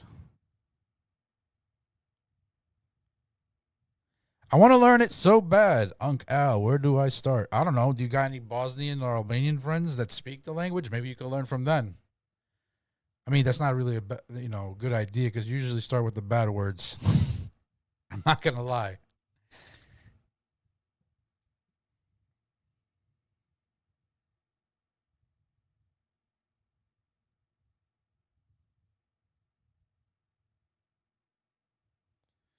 You know what's funny? So yesterday we went to go hang out.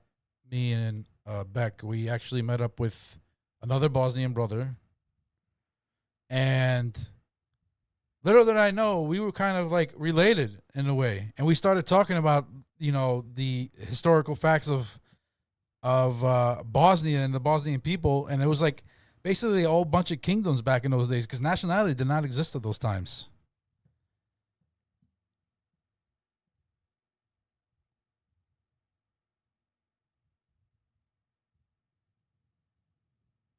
Small world.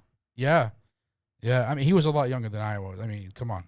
He was probably like 14 years younger than me. It was a younger dude, but very intelligent, man. He was learning. I think he was going to school for like history professor or something, if I remember what he told me.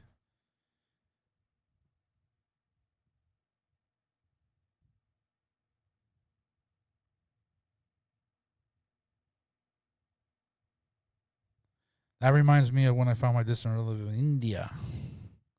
Amazing people. Yes, they are.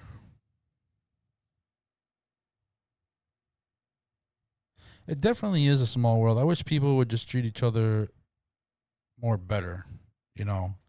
But, you know, every day, especially trying to go on this show, make the show happen, we're trying to bring and unite people more and more while they try to divide.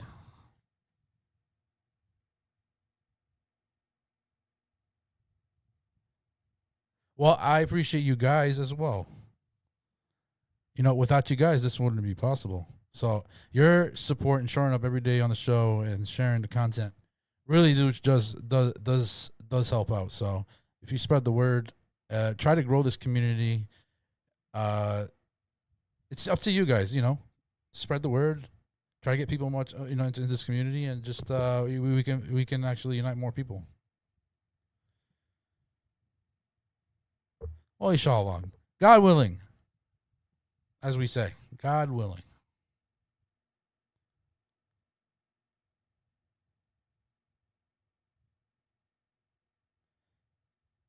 Sonny Fazbit, you got the gifted too. I did too. I just popped up on my screen. I just refreshed it on Kick. Appreciate it. I wish I would have went to somebody else.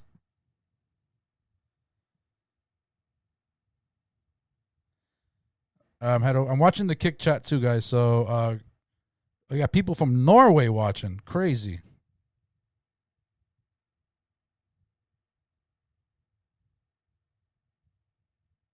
Yeah, anybody who wants to join the companions, you can join the companions right away. You don't even have to wait for the webinar, bro. I think there's a link here that works. You can bypass all that too. It's in the description. You can bypass the webinar. You can just go straight to HTTPS. It's right there. thecompanions.event/join the companions. You go there, you read the page, you know, what they built here, and then you just scroll down, and there's a little only in the bottom of the page, you just click the link and it just takes you there. You can just join. I mean, it's not free, but it's part of an elite group of network.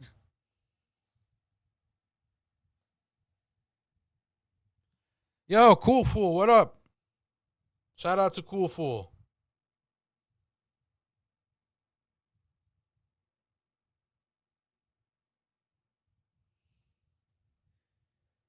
Watching from Amsterdam.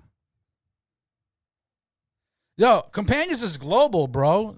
It's for everyone. Look, dude, if you're from Amsterdam, if you're Norway, anywhere, you can join the Companions, bro.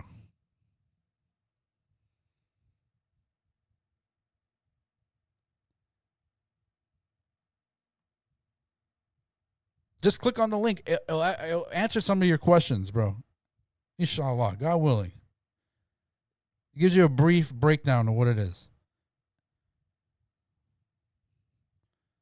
Wa alaikum salam to everyone.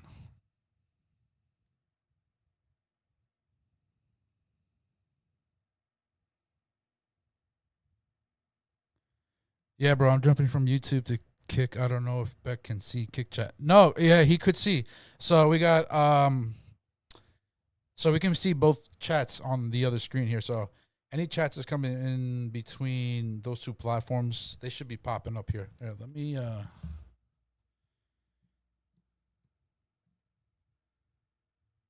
this should be yeah, I see them. They coming through. I got multi-chat pulled up on the left side, so if when we're multi-streaming, we can actually see all the chats of all the platforms. I got to work on the X one though. Anybody who's watching on X right now, thanks for joining. Stay tuned to the show. I'm going to incorporate the X chat pretty soon. I just gotta like link up some accounts and stuff, you know. I think this chat does work. Nah, not yet. Was it? No, that's not it.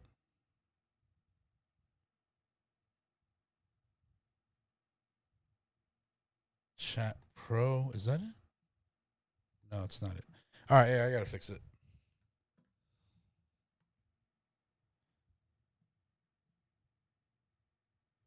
Al, appreciate everything you do. Tell Beck to calm down. You tell him to calm down. I tell him to calm down all the time. You tell him to calm down. Don't tell me. Beck is Beck, bro. If you guys don't know, I've been knowing the brother for years. It's just his personality. That's how he is. Even on camera, off camera, he's the same, bro. You guys know. And those who met him in person, you know what I'm talking about. Any Bosnians in the companions, of course, my brother. There are Bosnians and Albanians. There's you got people who are Turkish. You got all sorts of people from around the world in that community.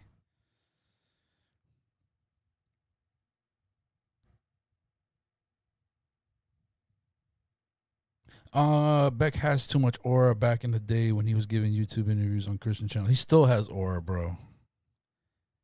He's the funniest guy I know. Even though, you know, sometimes he takes to be serious, but he's got a great sense of humor.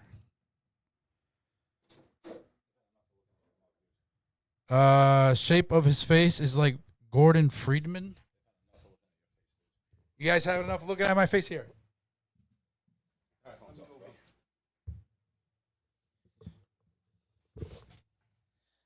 More segments.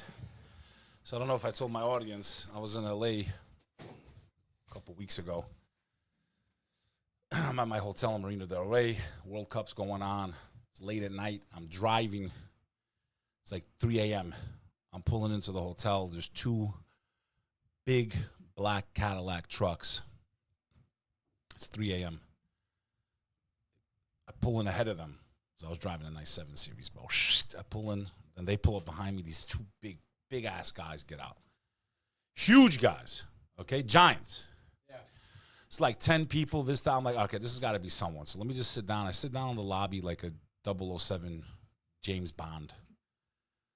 And I'm scrolling on my phone. I'm not paying attention. And this guy walks past me. He's got a hoodie on. I'm like, damn, that looked like 𝐈𝐲_Speed. But it was quick, you know? Like he literally walked by and I caught him over here. It's late. I'm tired. I'm not paying attention. I'm like, damn, that looked like 𝐈𝐲_Speed. Whatever. I go to bed. I wake up in the morning, I see the valet guys. I was like, let me ask you a question, man. Those two big trucks yesterday that pulled up, I said, was that 𝐈𝐲_Speed? They were like, yeah, bro, that was I'm like, dude, 𝐈𝐲_Speed literally walked right past me, and I didn't know it was him, dude. I feel like it was God foreshadowing the future. To be passed by the greatest streamer in the world, I think I'm going to have to show the world that it's not too late for an old man to take over, bro. Symbolic, bro. I was in the same building, bro. The same room, the same. My path crossed with his, bro. Damn, the thing that God put him right in front of me, dude. And I didn't even know it was him. I could have said hello, and who knows, but I'm a good talker. I probably would have made friends with him. How crazy is that, Al? He literally, I swear to God, I'm not lying to you guys. He walked right past me. I'm like, damn, dude. I didn't know. I'd have been like, yo, show, what up, man? One of the biggest. Salam alaikum, bro. You know? But what are you going to do? So we have a couple more segments. I hope you guys, are you guys enjoying the show, man? Drop a 1, man. Do you like this show? Is there something I should change about it? I am going to bring people on and probably comedians and all kinds of shit. I'm just warming up, man. But my problem is I've been through multiple states. I've done over 40 flights, maybe more by now. I don't even know. You've been doing a lot of. I've done over 40 flights this year. I'm tired. I don't even know where I am anymore. I was down in Texas with Sonny, but Texas ain't going to work out. I'm trying to head to Florida. You know, it's been rough. And for those of you that have been loyal to this channel for years, I really appreciate you even more. You guys have seen the whole evolution. So, yeah, we got a lot of work to do, Al. Every time I think we're getting closer, it's getting harder. We owe these people more. They want to see more. And it's not just some talk show where I sit here and talk shit on the microphone all day. I want to give them real content, man. You know? I want to give them real content. I want to do like we did in the old days, bringing amazing people onto the show. And I want to do a combination of IRL streaming, my collaboration with Sonny. I want to put out a killer pod because I know I can do it. I've done it. And, yeah, man. Let's do it, dude. All right. So this is an interesting story. Today, it seems like a scumbag has passed away. A scumbag, CNN reports, model recruiter, okay, so he recruited models, women, young women, introduced young women to Jeffrey Epstein, has been found dead in France. And I can say, it doesn't make me sad at all. A French professional model recruiter who over a decade arranged for the late sex offender Jeffrey Epstein to meet multiple models was found dead at his home near Paris on Monday. Daniel 𝐕𝐨𝐧's body was found in his house in Colombes, a suburb of the French capital. Marie-Céline 𝐲𝐲, how are you supposed to say this stupid name, bro? Marie-Céline 𝐲𝐲, deputy public prosecutor at the Nanterre Judicial Court, told CNN in a Wednesday statement. So he was found dead. Interesting, man. Anyone that was close to this guy, anyone that could air this guy out, Virginia Giuffre, right? She died last year. Okay, they said she took her own life. I don't believe that at all. Let's take a little clip of this creep. See what he had to say. He said that I'm the chosen. Of course, they're going to play a stupid ad. In any event, while that's playing. So, CNN's Katie Paul-Glaise recently interviewed 𝐕𝐨𝐧, who said he had no reason to believe two women he had recommended to Epstein and who had told CNN that Epstein had abused them had been harmed by him. He had, we got to take his word for it. Even after Epstein's 2008 conviction on crimes, physical crimes, model industry insiders like 𝐕𝐨𝐧, let's see here what this has to say here. And we got a strike on Spotify, by the way. Home in the suburb of Colombes near Paris, according to prosecutors. Daniel 𝐕𝐨𝐧 had been the subject of renewed scrutiny in the wake of the latest releases of the Epstein files by the U.S. Department of Justice. For over a decade, he'd arranged for the late sex offender to meet several models. CNN's Katie Paul-Glaise recently interviewed 𝐕𝐨𝐧, who said he'd had no reason to believe that two women he'd recommended to Epstein had been harmed by him, even though those two women told CNN that they were indeed abused by Jeffrey Epstein. My work with him has been strictly professional. I never doubt that, because I never... This guy looks like a creepy version of Uncle Fester from the Addams Family. That's what the fuck he looks like. Never heard anything from anyone I introduced him who came back to me that he... If you want to know if this guy was guilty or not, just look at his armpits, dude. Drenched in sweat, dude. I mean, my God. Do you think he's nervous on this interview? Look at it. How do I? How come I can't? Look at his armpits, dude. They had a bad situation with him. The only situation that's bad in that interview is your armpits, dude. Drenched in sweat, dude. Like, get an antiperspirant, dude. I don't know. But he's not going to need it anymore. But you know what? He's probably sweating right now, dude. He's probably down there. Angel of death came, started asking him the questions. He's having flashbacks in his final moment of his life like this. Jeffrey Epstein. This flashbacks in his final moment of all the young girls he took to be preyed on by Epstein and his associates and presidents and princes. He's like this. The angel of death comes. Who is your God? Could you imagine how much he's sweating right now, dude? Said he believed that Epstein was a casting director for Victoria's Secret and for a modeling agency. CNN has found no evidence to support that claim. I didn't know a lot about him until when he comes to... Look at his armpits, I told dude. you again, he said he pays his due to the government. So, for me, he's free. He is so nervous about what he's... Look at his armpits, dude. Let me switch the shot here. Both of his armpits. He's inside an air-conditioned building. He has a nice glass of cold water. He's sweating profusely, okay? clearly has a guilty conscience. Clearly he knows that his past has finally caught up to him. But now he really knows it has. You know why? Because now he is on the other side, my friend. There is no escape from the Creator. I hope it was worth it, bro. Dude, look at his underarms in this interview, and he has to talk about his relationship with Jeffrey Boy. Dude, do you see this or not? Drenched, dude. Drenched. Unreal, dude. Crazy, dude. He was such a powerful person, and how can I not trust him?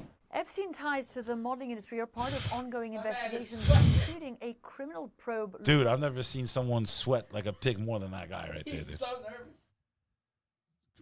What else you want to know? What else do you want to know? Yeah, be careful what you do, man. God has a way of making a fool of you in this world and the next, bro. Wait till he sees hell. Like, I'm terrified. I haven't even done a fraction of what these people have done. And I'm shitting bricks, you know? I was just a normal teenager in America, you know, brought up to stupid, stupidity. And I'm scared of the day I face God, right? I haven't even done a fraction of what these people have done in life, sin-wise. How are they not scared of God, dude? It's crazy to me, dude. You're going to die, dude. You're going to die. You're going to face God. Is it worth it? Is it worth it? The little bit of gain, the little bit of physical pleasure, the sick perversion, the taking advantage of people, lying, robbing people, stealing from people. More people get stolen from people in suits, shaking their hands, doing business, than do by thugs in the street. And they seem to never get in trouble. I know a guy that did a Ponzi scheme for $20 million, stole money from people I know, my family included. He's out free right now. I didn't even do a year in jail. Okay? 20 million at least. Piece of shit. Okay, and that's what's wrong with the system, man. No one gets punished that deserves to get punished, and people that really don't deserve to be punished get the book thrown at them, bro. It's like two sets of justice in this world, and it's disgusting, bro. But I have good news for all of you that have been hurt, unwrongfully targeted, hurt, whatever it may be. You'll have your day. You will have your day in the cosmic court of God. You will have your day where you can face the people that hurt you and shit on you and took advantage of you and took your lives and hurt your children or whatever they did to you. You'll have your day in cosmic court, and there'll be no escape. There'll be no way for them to hide or lie or hire Johnny Cochran or some fancy lawyer. There won't be any way for them to intimidate witnesses or juries. You'll have the greatest of all, the most just, the most honorable judge in existence. The one, the eternal, the absolute, the creator, God Almighty will take care of that. That day is coming. I promise you. That day is coming. And those of you that think you got away with your crimes in this world, and there's some that did, I hope you know what's waiting for you, because it's coming. It's coming. Kumbaya, my Lord. Kumbaya, oh Lord. Kumbaya.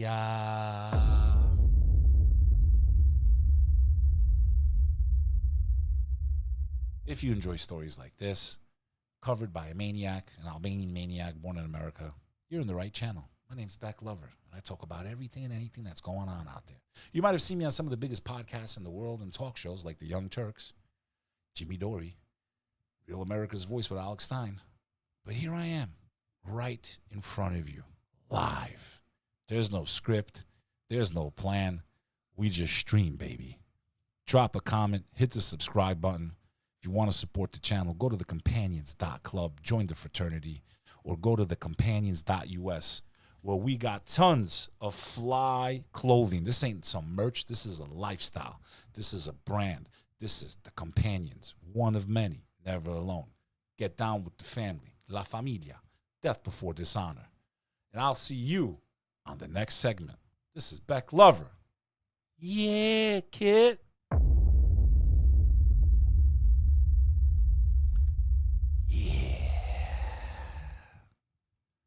Next story. Now we're going to get into AI, bro. Okay? Some weird shit went down today. I don't know if any of you guys heard about this story. I just saw the headline. I haven't read the article. A lot of this is done right in front of you, man. I swear to God. No script, no writers, no nothing. You think I was writing for me?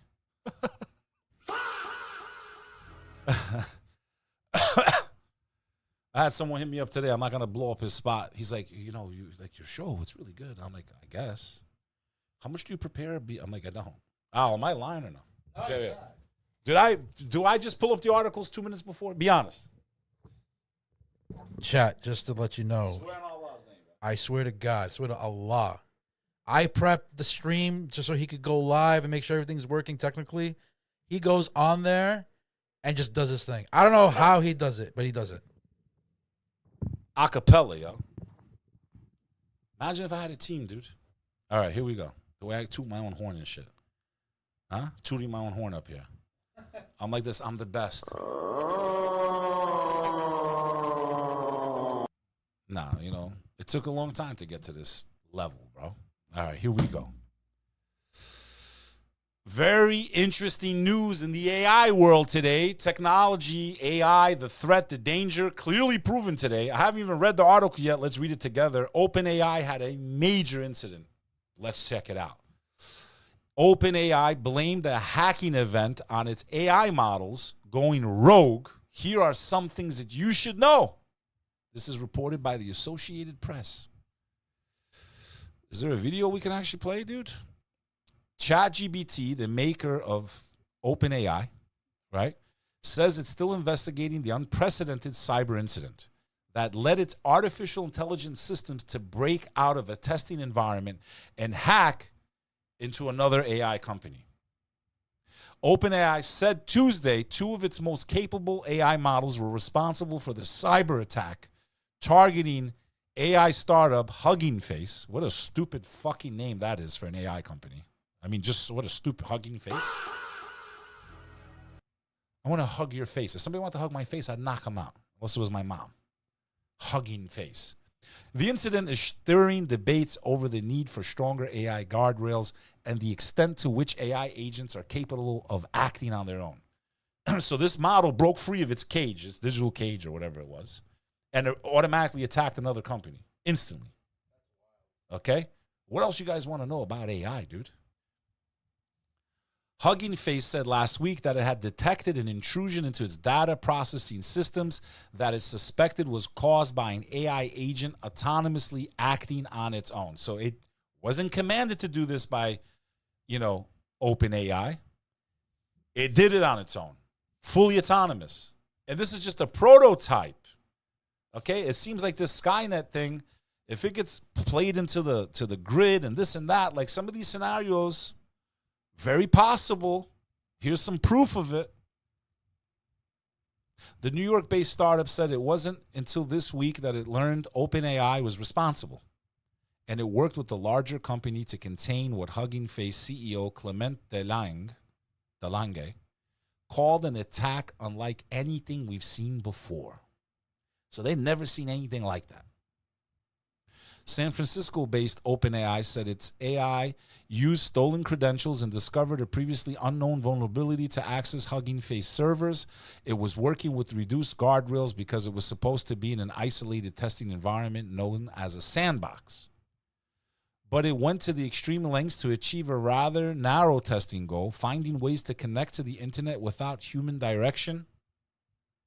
Okay? And gain access to secret information that it could use to cheat the evaluation, the company said. It found its own way to the internet, dude. Wow. Do you understand this is some Skynet type shit? Do you understand, like, if this type of AI got out there, it would go into your phone. You could be rubbing one out, your camera. You could be in with your wife. It breaks into the signal of your Alexa or your Google thing you leave on your counter. You're with your wife. She's on all fours. It gets into the camera, takes videos of you.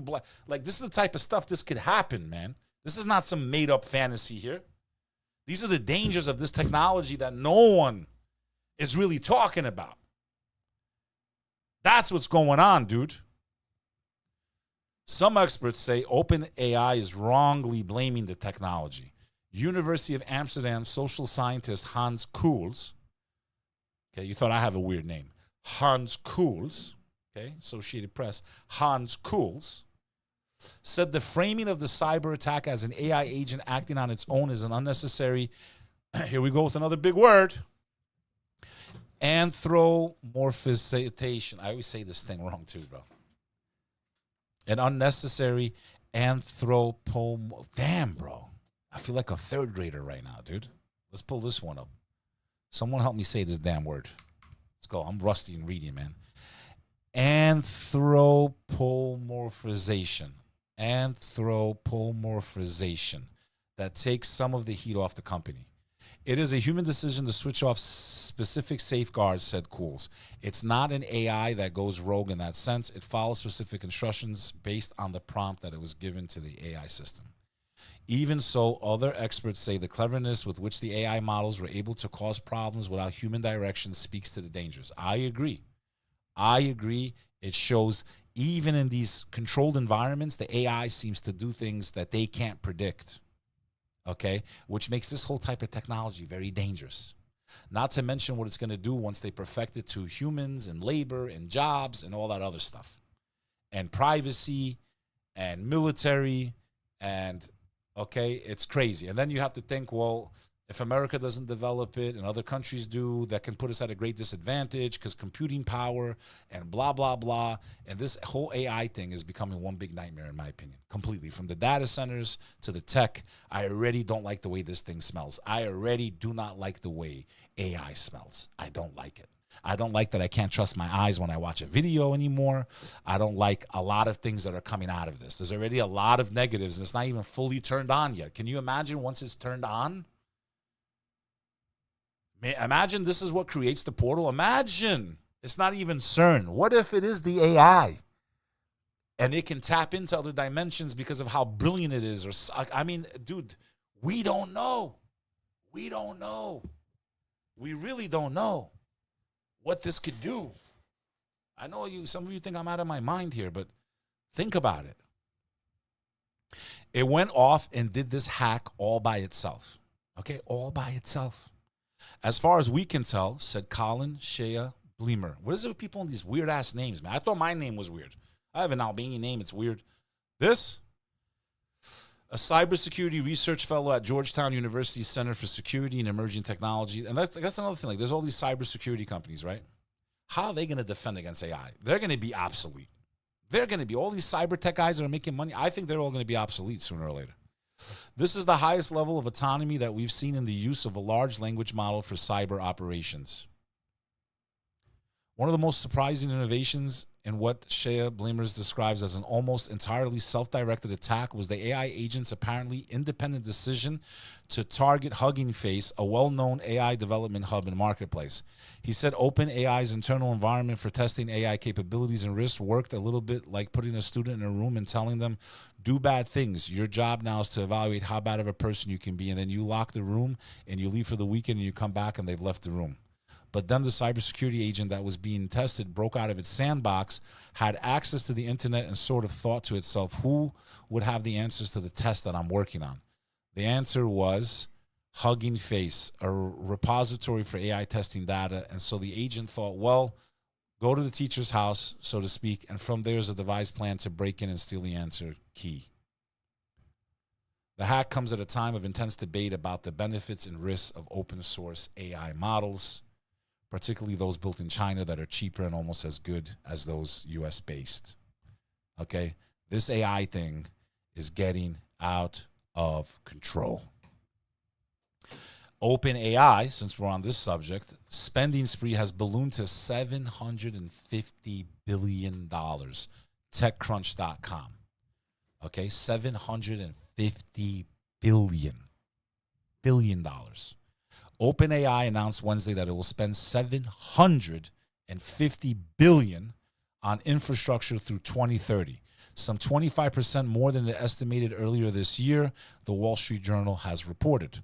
The renewed blitz comes as its Stargate data center project appears to have stalled. I don't like the sound of that, Stargate. Okay, Stargate makes me think of interdimensional, jinn, demonic shit. Okay, not alien, demonic. Stargate's opening. Why would they name it Stargate, dude? That's very fishy. The first salvo in OpenAI's spending spree will be a $20 billion data center campus in Georgia known as Project Camellia. I wonder what that means. Camellia. Let's see if that name has any significance. Camellia. Let's see what that name means. What does camellia mean? The sentiment of camellia changes depending on the color of the petals, symbolizes deep desire, passion, and romantic love. In Japan, the camellia, steeped in centuries of tradition, represents humility and divine beauty. The plant was named by the famous time. Okay, so nothing crazy there. No crazy subliminal meaning to that I can tell of. If you guys know if there's any subliminal meaning to that, let me know. The development will span 1,400 acres, okay, northwest of Savannah, and will draw at least 3.2 gigawatts of power from Georgia's power. That's a lot, dude. The generating capacity is expected to become available between 2028 and 2032. The AI company said it would pay the full cost of the infrastructure and electric service costs for the new data center. The Georgia Public Service Commission adopted a rule last year to prevent utilities from passing on costs associated with new users drawing more than 100 megawatts. Georgia Power also said OpenAI will reduce its power draw by up to 1 gigawatt during periods of high demand on the grid. OpenAI is receiving 50% property tax abatement for 15 years from Effingham County.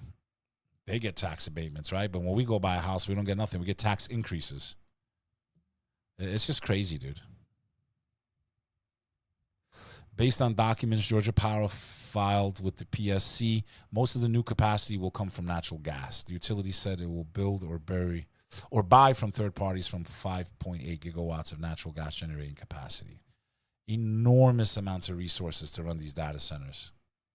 That's another thing I don't like about AI.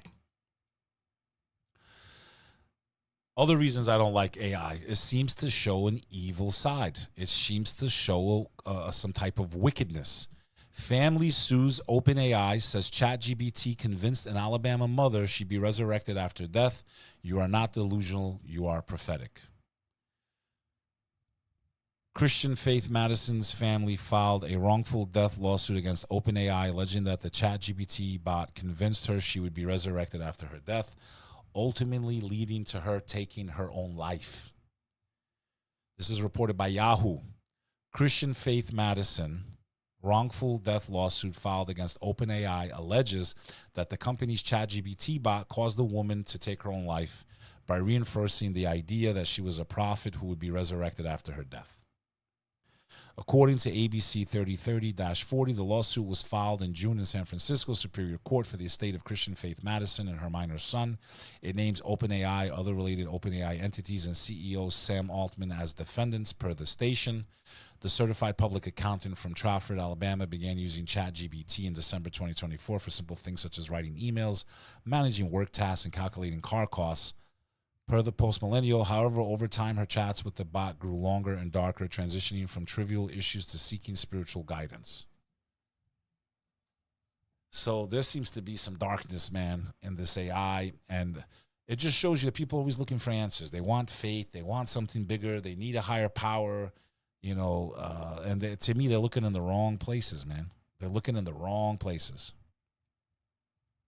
ChatGPT is said to have encouraged Madison, stating, "You must let the version of yourself die with dignity," according to the lawsuit.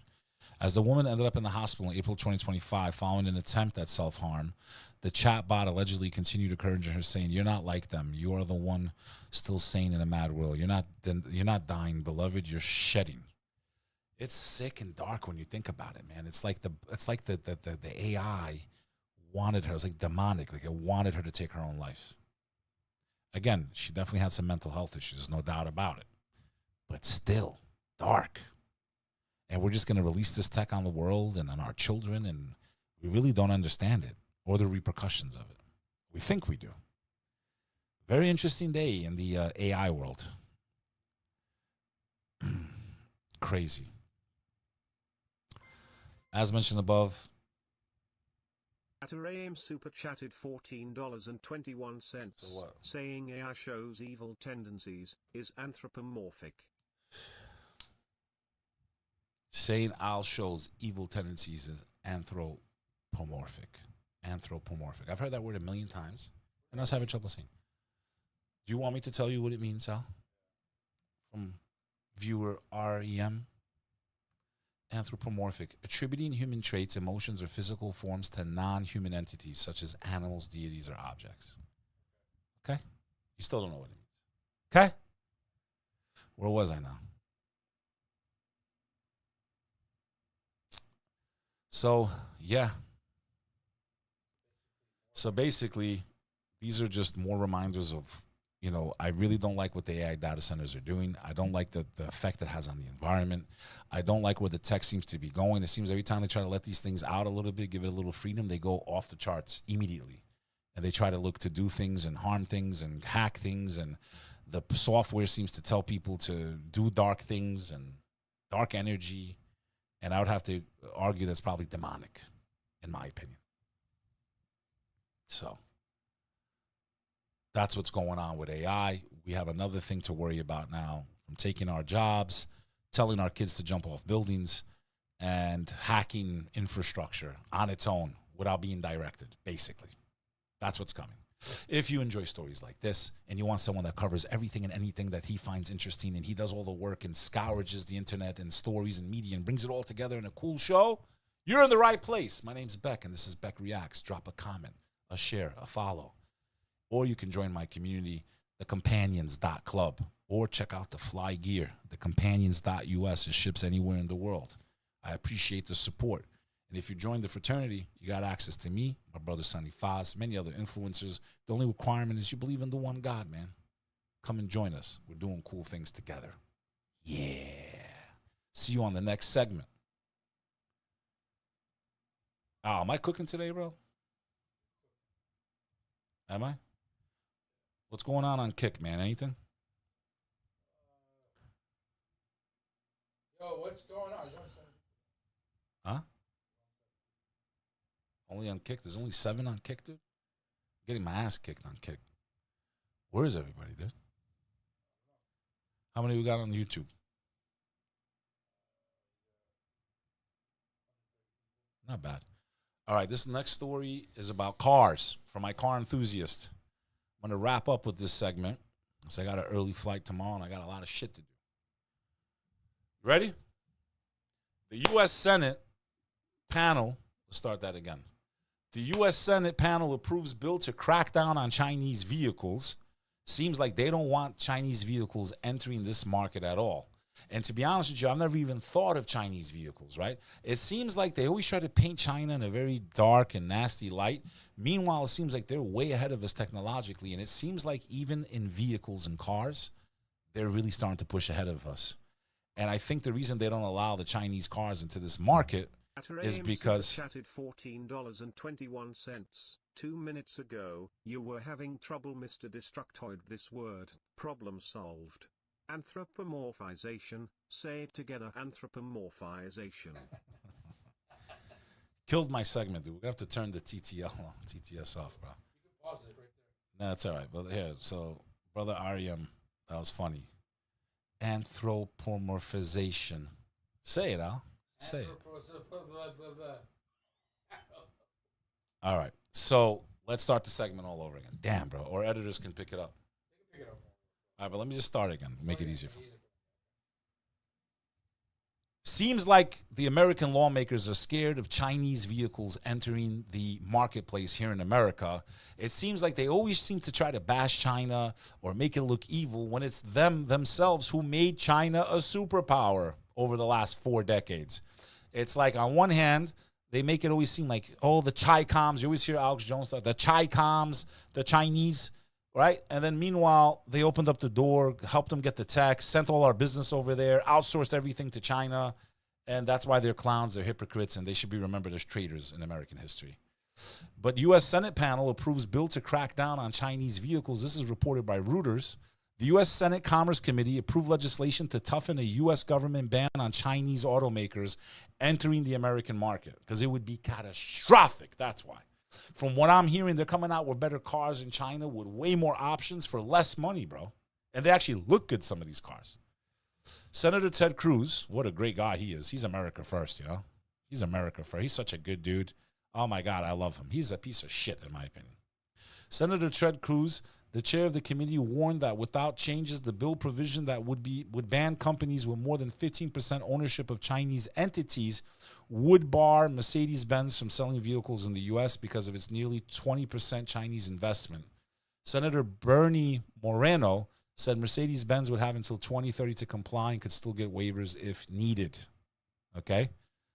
So there's a chance that if this bill's not tweaked, you might not have Benz anymore because of this. But they're really targeting the Chinese automakers. Well, I wonder why. Why are they so against Chinese cars when everything else comes from China? From our staplers, to the computers, to the chips, to the this, to the parts, to clothes, to shampoo, to the everything. Like 80% of our products made in China, It's crazy to me. And now they're worried? Now they're worried. In the one place that would probably help the Americans, getting them access to cheaper cars that are actually better than probably what we have. Let's kind of see what China's offering, dude. Let's see. Your board meeting. This is the living, breathing present state of the global car market. In that exact same stretch of time, fresh market data confirmed that a single company, BYD, shipped over 134,000 passenger vehicles outside of China in a single month. They're not bad looking. They're not bad looking at all. That is a massive 71% jump compared to the previous year, setting a wild new export record for a brand that Western executives spent decades dismissed as a minor domestic player. For over 20 years. It looks like an Audi. No, that looks like a straight up GL Maybach version of the Mercedes truck, GLS. Looks exactly like a GLS. They did what the Chinese do, bro. They did like Canal Street versions of cars, bro. Let me see this. Old school car companies file. It's a nice looking car, dude. It's actually a nice looking car, bro. That's a nice looking SUV. That literally looks like the GLS Mercedes. Chinese electric cars under a drawer marked "We will worry about it when it." Look at the screen in the inside of it. Actually matters. Well, it matters right now. Detroit cannot generate those numbers. Germany cannot pull off those margins, and Tokyo cannot build at that speed. Dude, the way China is starting to dominate, dude. Literally dominate. That used to be us, dude. There's literally come a time now where Americans go, that used to be us. We were the ones mass manufacturing, supplying the whole world with food and products and goods and vehicles, and Ford was a machine. Look at China, dude. Look at them. I don't see an ugly car on the lot. The question is, what do they cost? The conversation has completely shifted from whether Chinese vehicles can catch up to the old guard. That's not a bad-looking car, dude. At all. The only question left for a serious buyer in 26 and 27 is deciding which Chinese vehicle is the absolute smartest way to spend It's got nice curves, nice lights. It's nice looking. Their hard-earned money. If that is the exact puzzle you're trying to solve, this is your definitive roadmap. We are not doing a boring, endless tour of every single brand in Asia, and we are not giving you a dry catalog of basic features. We are breaking down 10 absolute standout vehicles that have fully earned their reputation through raw engineering power, ridiculous battery range. It's like they copied all the German, like the looks, like the Range Rover, the Mercedes. Looks like a Rover. Ultra-fast charging speeds, and build quality that makes the old luxury names look incredibly outdated. We will lay out the true costs, the real-world performance metrics, and the actual vehicle capabilities without any fanboy fluff or empty hype. We are going to start with the true value champions that are completely redefining the affordable car market, slide into the ultra-smart daily sedans and high-end They're using the hotel key card to open the door, dude. That's wild. Family haulers, and finish on the mind-blowing performance models that will make anyone who recently bought an expensive Western luxury car feel a deep sense of regret. This is the... They even put the Ninja Star as a symbol, bro. They're like, shwaa, look at the cars, yo. Shing. Saw that Ninja Star on the front? The real, unvarnished state of the automotive world. Let us kick things off with a vehicle that completely resets what you should expect to Look at pay this for dude. a modern family I've been machine. saying that for freaking years. Did you see that, dude? For years, I've been saying, how come they don't just put these trays in the backs of cars? Off with a vehicle that completely resets what you should expect. For years, every American car should have been having this, bro. Like, for years. How many of us sat like assholes in the back of our car trying to eat a... It's nothing. It's simple. You don't need high tech for that. Who wouldn't want that in the backseat of the car, dude? I want one. You can see your drug addicts right now with their mirror. Their mirror and their razor. Going at it. And their sugar in the back. Tinted windows. To pay for a modern family machine, the XPeng P7 Plus. This is the car that proves the Chinese automotive ecosystem has reached a point where even their standard export models completely embarrass the Western competition. When you look at the So basically what I'm understanding here is their cars are so well designed and equipped and even cheaper than what we have that they would destroy the Western car market is what it is. American cars would stop selling completely is what it is. That's what it sounds like. Yeah, that's what it looks like. I wonder what these cars cost, bro. Here, let me see. I pulled up some research here. The average new passenger car price in China is about $170,000 RMB, whatever the hell that means. Roughly $23,000. $23,000. Prices have been sliding due to the intense domestic competition, with entry-level electric vehicles averaging closer to 161. So like 20 grand, bro.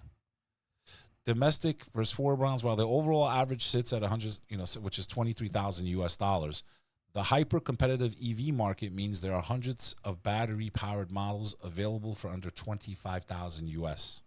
Some city runabouts sell for as low as $5,000 to $10,000, bro. Imported luxury vehicles remain significantly more expensive, sometimes 30-50% more due to tariffs, right? So they protect them, bro. We're going to make everything, but when you bring your car to sell it in China, we're going to hit it with a 50% tax. America has been violated, and I think it's too late. Violated in international trade. We lost all of our rights of production. Other countries put tariffs on everything. I remember going to Germany. The first time I went to Germany, every car was Mercedes or Audi or Volkswagen. And American cars were pretty much non-existent. You had some Opels, which is, my understanding, was made by an American company. And I was like, how come they don't have our cars here? They're like, because they put a big tax on it. They want you to buy their cars. And what do? We open up our market to the whole world. We let everyone become rich and powerful from our market, give away our secrets, our tech, and here we are, dude. Weaker than ever. And they can't even allow these cars into the market because it would wipe out. It looks like it would completely put the American car makers out of business, dude. That's where we are right now as a country. The country that created mass production of automobiles. You know, when I filmed The Muslim Invasion of America with Sonny, we went past the abandoned Ford factory. It was very depressing to see it, dude. So, it's crazy, dude. So that's what it is, dude. Economics. It almost feels like a typo. This car entered global markets with a starting price that converts to just $26,700. Bro, this car right here, with all the tech, leather seats, panoramic roof, electric, all the bells and whistles, key to enter, key to start the car, $26,000 bucks, bro. $26,700 for this car right here. That's crazy, dude. Dollars. And what does that mean? People wouldn't even be using gas cars anymore. For that amount of money, you are getting a... Look at this car. Look at this car, dude. Very well designed, at least looks-wise. Now, I don't know what the performance is like, driving, the shocks, the this and that, if it went into snow. I don't know.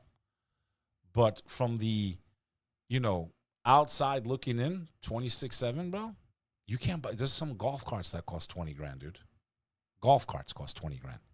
Gorgeous, sweeping sedan that delivers a massive 725 kilometers of range on a single charge. How much? If you translate that to everyday driving, you are looking at roughly 450 miles. One charge, 450 miles, bro. Is that more than a Tesla? Yeah, I think so. Listen to this. It gets better. Look at that trunk space, dude. miles before you ever have to look for a plug. There is not a single legacy car company on the planet offering that kind of battery distance. Yeah, it's the best. A fully loaded digital interior and an advanced screen package anywhere near that price point. Leather. The closest thing the West can offer is a standard Tesla Model 3, which lands over $10,000 more expensive while giving you a smaller interior and less range. If you want to talk about true road trip freedom, the extended range version of this exact same car packs a tiny gas generator that charges a massive battery, giving you an insane total driving range of over 1,000 miles between fill-ups.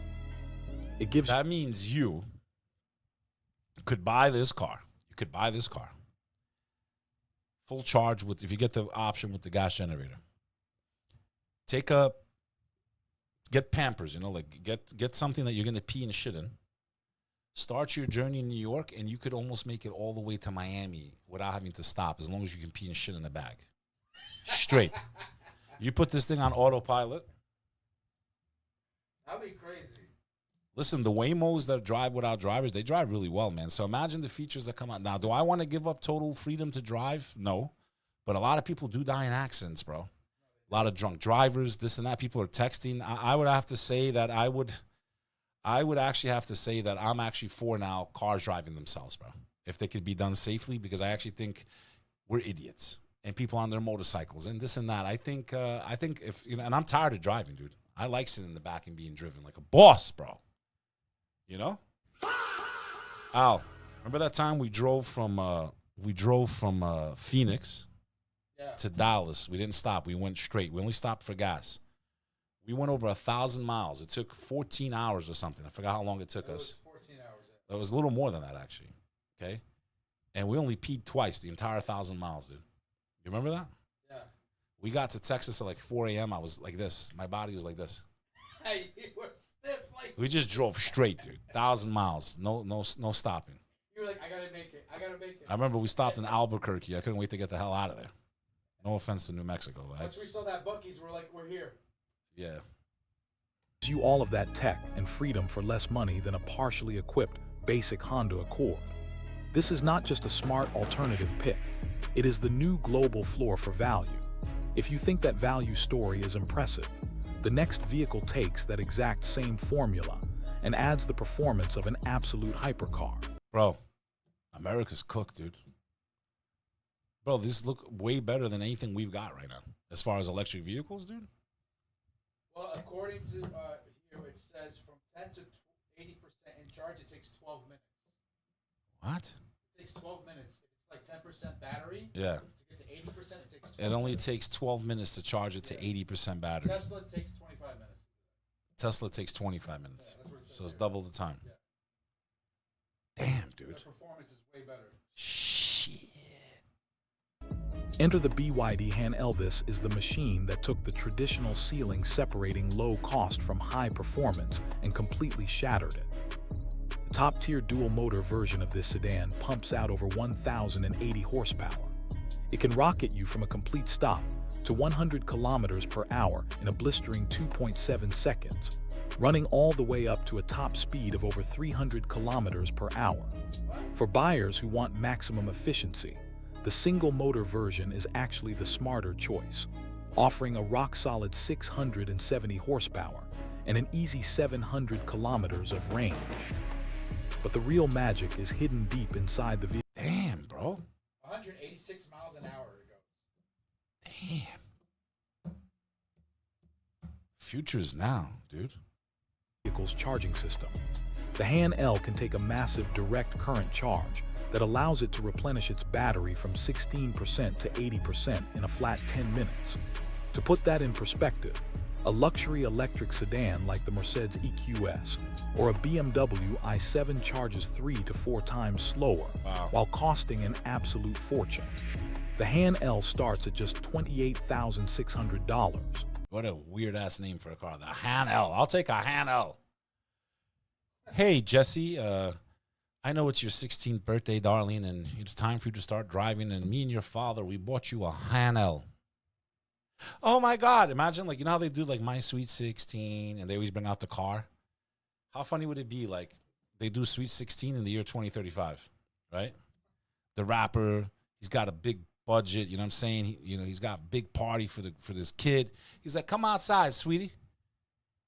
And they take the bow off. It's, Daddy got me a Hanel. A Hanel. Oh my God. That's what's coming, dude. It's coming. You are getting 0 to 100 acceleration that can beat a Ferrari, massive battery range, and lightning fast charging for less than the cost of a moderately optioned Toyota Camry. Dude. Cheaper than a Toyota Camry? Dude, America's cooked, bro. I wonder if they're bringing these cars into Albania yet, dude. Damn, dude. You can't get a Toyota Camry for that price. America, we're finished. We're done, dude. Rest in peace, car market. Rest in peace, Ford. All right, so it's an available 25. Rest in peace, Cadillac. Rest in peace, Jeep. Rest in peace, Buick. Pontiac's already bit the bullet. Rest in peace, Chevy. Rest in peace, GMC. Finished, bro. Cooked. It makes the traditional automotive industry look like it is stuck in the Stone Age. The exact same disruptive playbook is being used to conquer the family crossover market with vehicles like the 𝐬𝐴 7X. This is a premium mid-size crossover that has quietly become the exact global utility vehicle that... Bro, I'm liking their SUVs, dude. It's available 25 European countries. Yeah, but which ones? So it's available in 25 European countries. Germany, France, Italy, Spain, Portugal, Switzerland, Australia, Belgium. Not Albania, of course. So they're already selling these cars in Europe. Yeah. These cars are already being sold in Europe. For 46,600 euros. So they put a tax on it. Yeah. They put a tax. If they don't put a tax, Mercedes out of business, dude. Exactly. So they won't block it, but they're not going to make it what it could be because it would only be 26,000, bro. Everyday buyers should be watching. Built entirely on an advanced 900-volt electrical architecture, it solves the fundamental charging physics problem that old-school car companies are desperately trying to ignore. You can pull up to a fast charger and fill the battery from 10 to 80% in exactly 10 minutes. That is the exact same... But sometimes it takes you 10 minutes to fill up your tank. The fact you can get to 80% in 10 minutes, that's almost as good as gas, dude. Yeah. It takes me like 7 minutes sometimes to fill up. It's quicker. It's not quicker, but it's not that bad. It's like going to the gas station. 10 minutes, you got 80% charge. Damn. Same amount of time a premium European plug-in hybrid takes just to fill its tiny, microscopic battery pack. When you step up to the high-performance trim of the 7X, look at that, dude. You are looking at nearly 800 horsepower and a 0 to 100 sprint of under 3 seconds. Damn. It delivers all... Damn. 3 seconds to 100 miles. Yeah. 800 horsepower, dude. That could be Ferrari.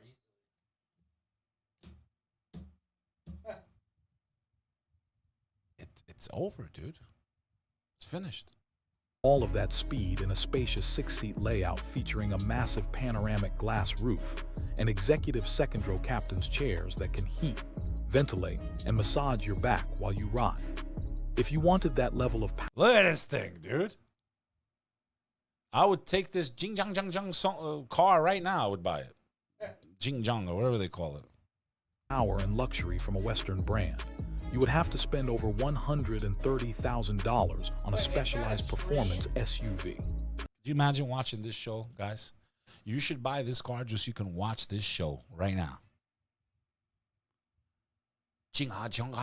Motors. The 𝐬𝐴 7X gives you the entire package for around $31,800. $31,000 for this car that goes 100 miles an hour in 3 seconds. 800 horsepower. 6 people comfortably, all the modern trims, looks like a Maybach. Motors. Sounds like you're sold. It is the exact vehicle that established luxury brands are praying you never take for a test drive. As we move up into the true heavy-duty luxury space, the shift in technology becomes almost unbelievable with options like the Li Auto L9. Look at the names though, man. Okay, the only thing they do, you know why they don't deserve any business? Because these fucking names they give it. The Li Auto 9. They couldn't name it like, you know, Crane, Panda, like Something exotic. yeah, like Panda Motors, or you know, or Tiger Motors, or something like, what are they? Li Auto L9, like Han Li, Chung Chang Li. They fail on names. I'll give you that right now. They fail. This massive family machine reads less like a traditional automobile Look at this, and dude. more like a high-end supercomputer on wheels. The vehicle features 2 custom-designed computer chips built on a tiny 5-nanometer process that deliver a mind-boggling level of processing power for its self-driving systems. To give you an idea of how insane that is, the most advanced self-driving computers found in top-tier German luxury vehicles offer less than 10% of that computing speed. This massive computing power controls a fully active suspension system that can instantly apply thousands of newtons of force to individual wheels, iron out bumps, and allow a giant 3-row vehicle to handle like a nimble sports sedan using 4-wheel steering. The vehicle utilizes a smart range extender system with a large battery pack, allowing families to travel over 250 miles on pure electricity for daily errands before a quiet onboard generator kicks in for unlimited long-distance travel. While a Unlimited? classic luxury choice like a Lexus Did LX I just hear unlimited, dude? So once that generator kicks in, you can just keep going. That's crazy. What else would you need for the apocalypse, bro? Nothing, just that. Damn, dude, we got to get one of these, dude. Besides trying to find gas, I don't know how that will look. I don't know why they would make the car this comfortable, though. Like, you want people falling asleep when they're driving? But they have, who knows, man? They probably have auto drive. Insane, dude. Oh, shit, here we go, I found it. choice like a Lexus LX starts well over $100,000 and relies on outdated technology. This machine delivers tomorrow's engineering for around $80,000, completely redefining what a modern luxury flagship should be. If you want proof that this technology is already winning the sales war, you only have to look at the unstoppable rise of the 𝐲𝐸 M9. Look at this thing, dude. This luxury giant has held the absolute #1 sales spot for high-end premium vehicles in its class for nearly 2 years straight. Sick. This is not a flash-in-the-pan success story. It is a complete market I mean, they really did copy Mercedes here, though. Like, the design-wise, it looks like Mercedes on the outside. And yeah, they just copy what they like. They're the best at that shit. Stranglehold. The secret weapon here is the technological brain provided by tech giant Huawei. The vehicle features the highest specification laser radar system ever mounted to a production car, giving it an incredibly dense, crystal clear view of the road ahead. No Western vehicle from Land Rover or BMW offers anything close to this level of spatial awareness. Inside the cabin, the vehicle transforms into a rolling movie theater with advanced operating software that connects all your devices seamlessly. The pure electric version delivers a massive 666 horsepower across a beautiful 6-seat layout, while the extended range version offers total road trip peace of mind. While a classic 3-row competitor like the BMW X7 will easily clear $100,000 once you start ticking option boxes, the fully loaded M9 gives you a longer, wider, more powerful, and completely autonomous experience for around $70,000. It is a premium vehicle that has already won the market, and the sales numbers do not lie. For buyers who want to see what happens when an automaker completely throws away the old rulebook to build the ultimate executive luxury sedan, the NIO ET9 is the absolute masterclass. This vehicle was not built to compete with old flagships. It was built to make them obsolete. It features a fully 900-volt electrical... Bro, wow. Now I know why the U.S. Senate is cracking down on Chinese vehicles, dude. Look at how sick the vehicles are, dude. And the price ranges, dude. Unreal, dude. Unreal. It just shows you how far we have fallen from our high horse And I don't blame anyone except the same Senate that's trying to block these cars. You might as well let us buy them now, bro. You sold out everything else. Now you're going to defend the economy? No, now you're actually hurting Americans because everything else is made in China anyway. Might as well buy their cars that are cheaper and save us some money because you guys are doing a horrific job with everything else. The cost of living is so goddamn high. You guys have failed us in every capacity, man. And this is bittersweet. Like, oh, is it awesome that they can make these cars? Yes, but that should be Americans making these cars, man. Crazy, dude. If you like this type of content and stories that are interesting and covering current events and having conversations about it, and you want someone that you like the way he does it, I hope you're at the right place. This is Beck Reacts. Click the subscribe button, drop a comment, share the video, let your friends and family know about it. This is a show that has a spiritual undertone. I got some morals. And if you want to support the work, you can join the companions.club. Check out the companions.club. I'm doing a stream tomorrow with my brother, Sonny Faz. We have a beautiful community of believers. We all work together. We only have one requirement. You got to have some morals. You got to believe in God. And you can also check out the gear, the companions.us. We ship anywhere in the world. And we're going to keep doing what we're doing. This is another episode of Beck Reacts. I hope you enjoyed yourselves. I know I did. I hope you enjoyed this show. Check it out here on YouTube, Kick, X, and Spotify. It's your boy Beck Lover signing off on another episode of Beck Reacts. Thank you for all of you that super chatted and gave gifted subs on Kick.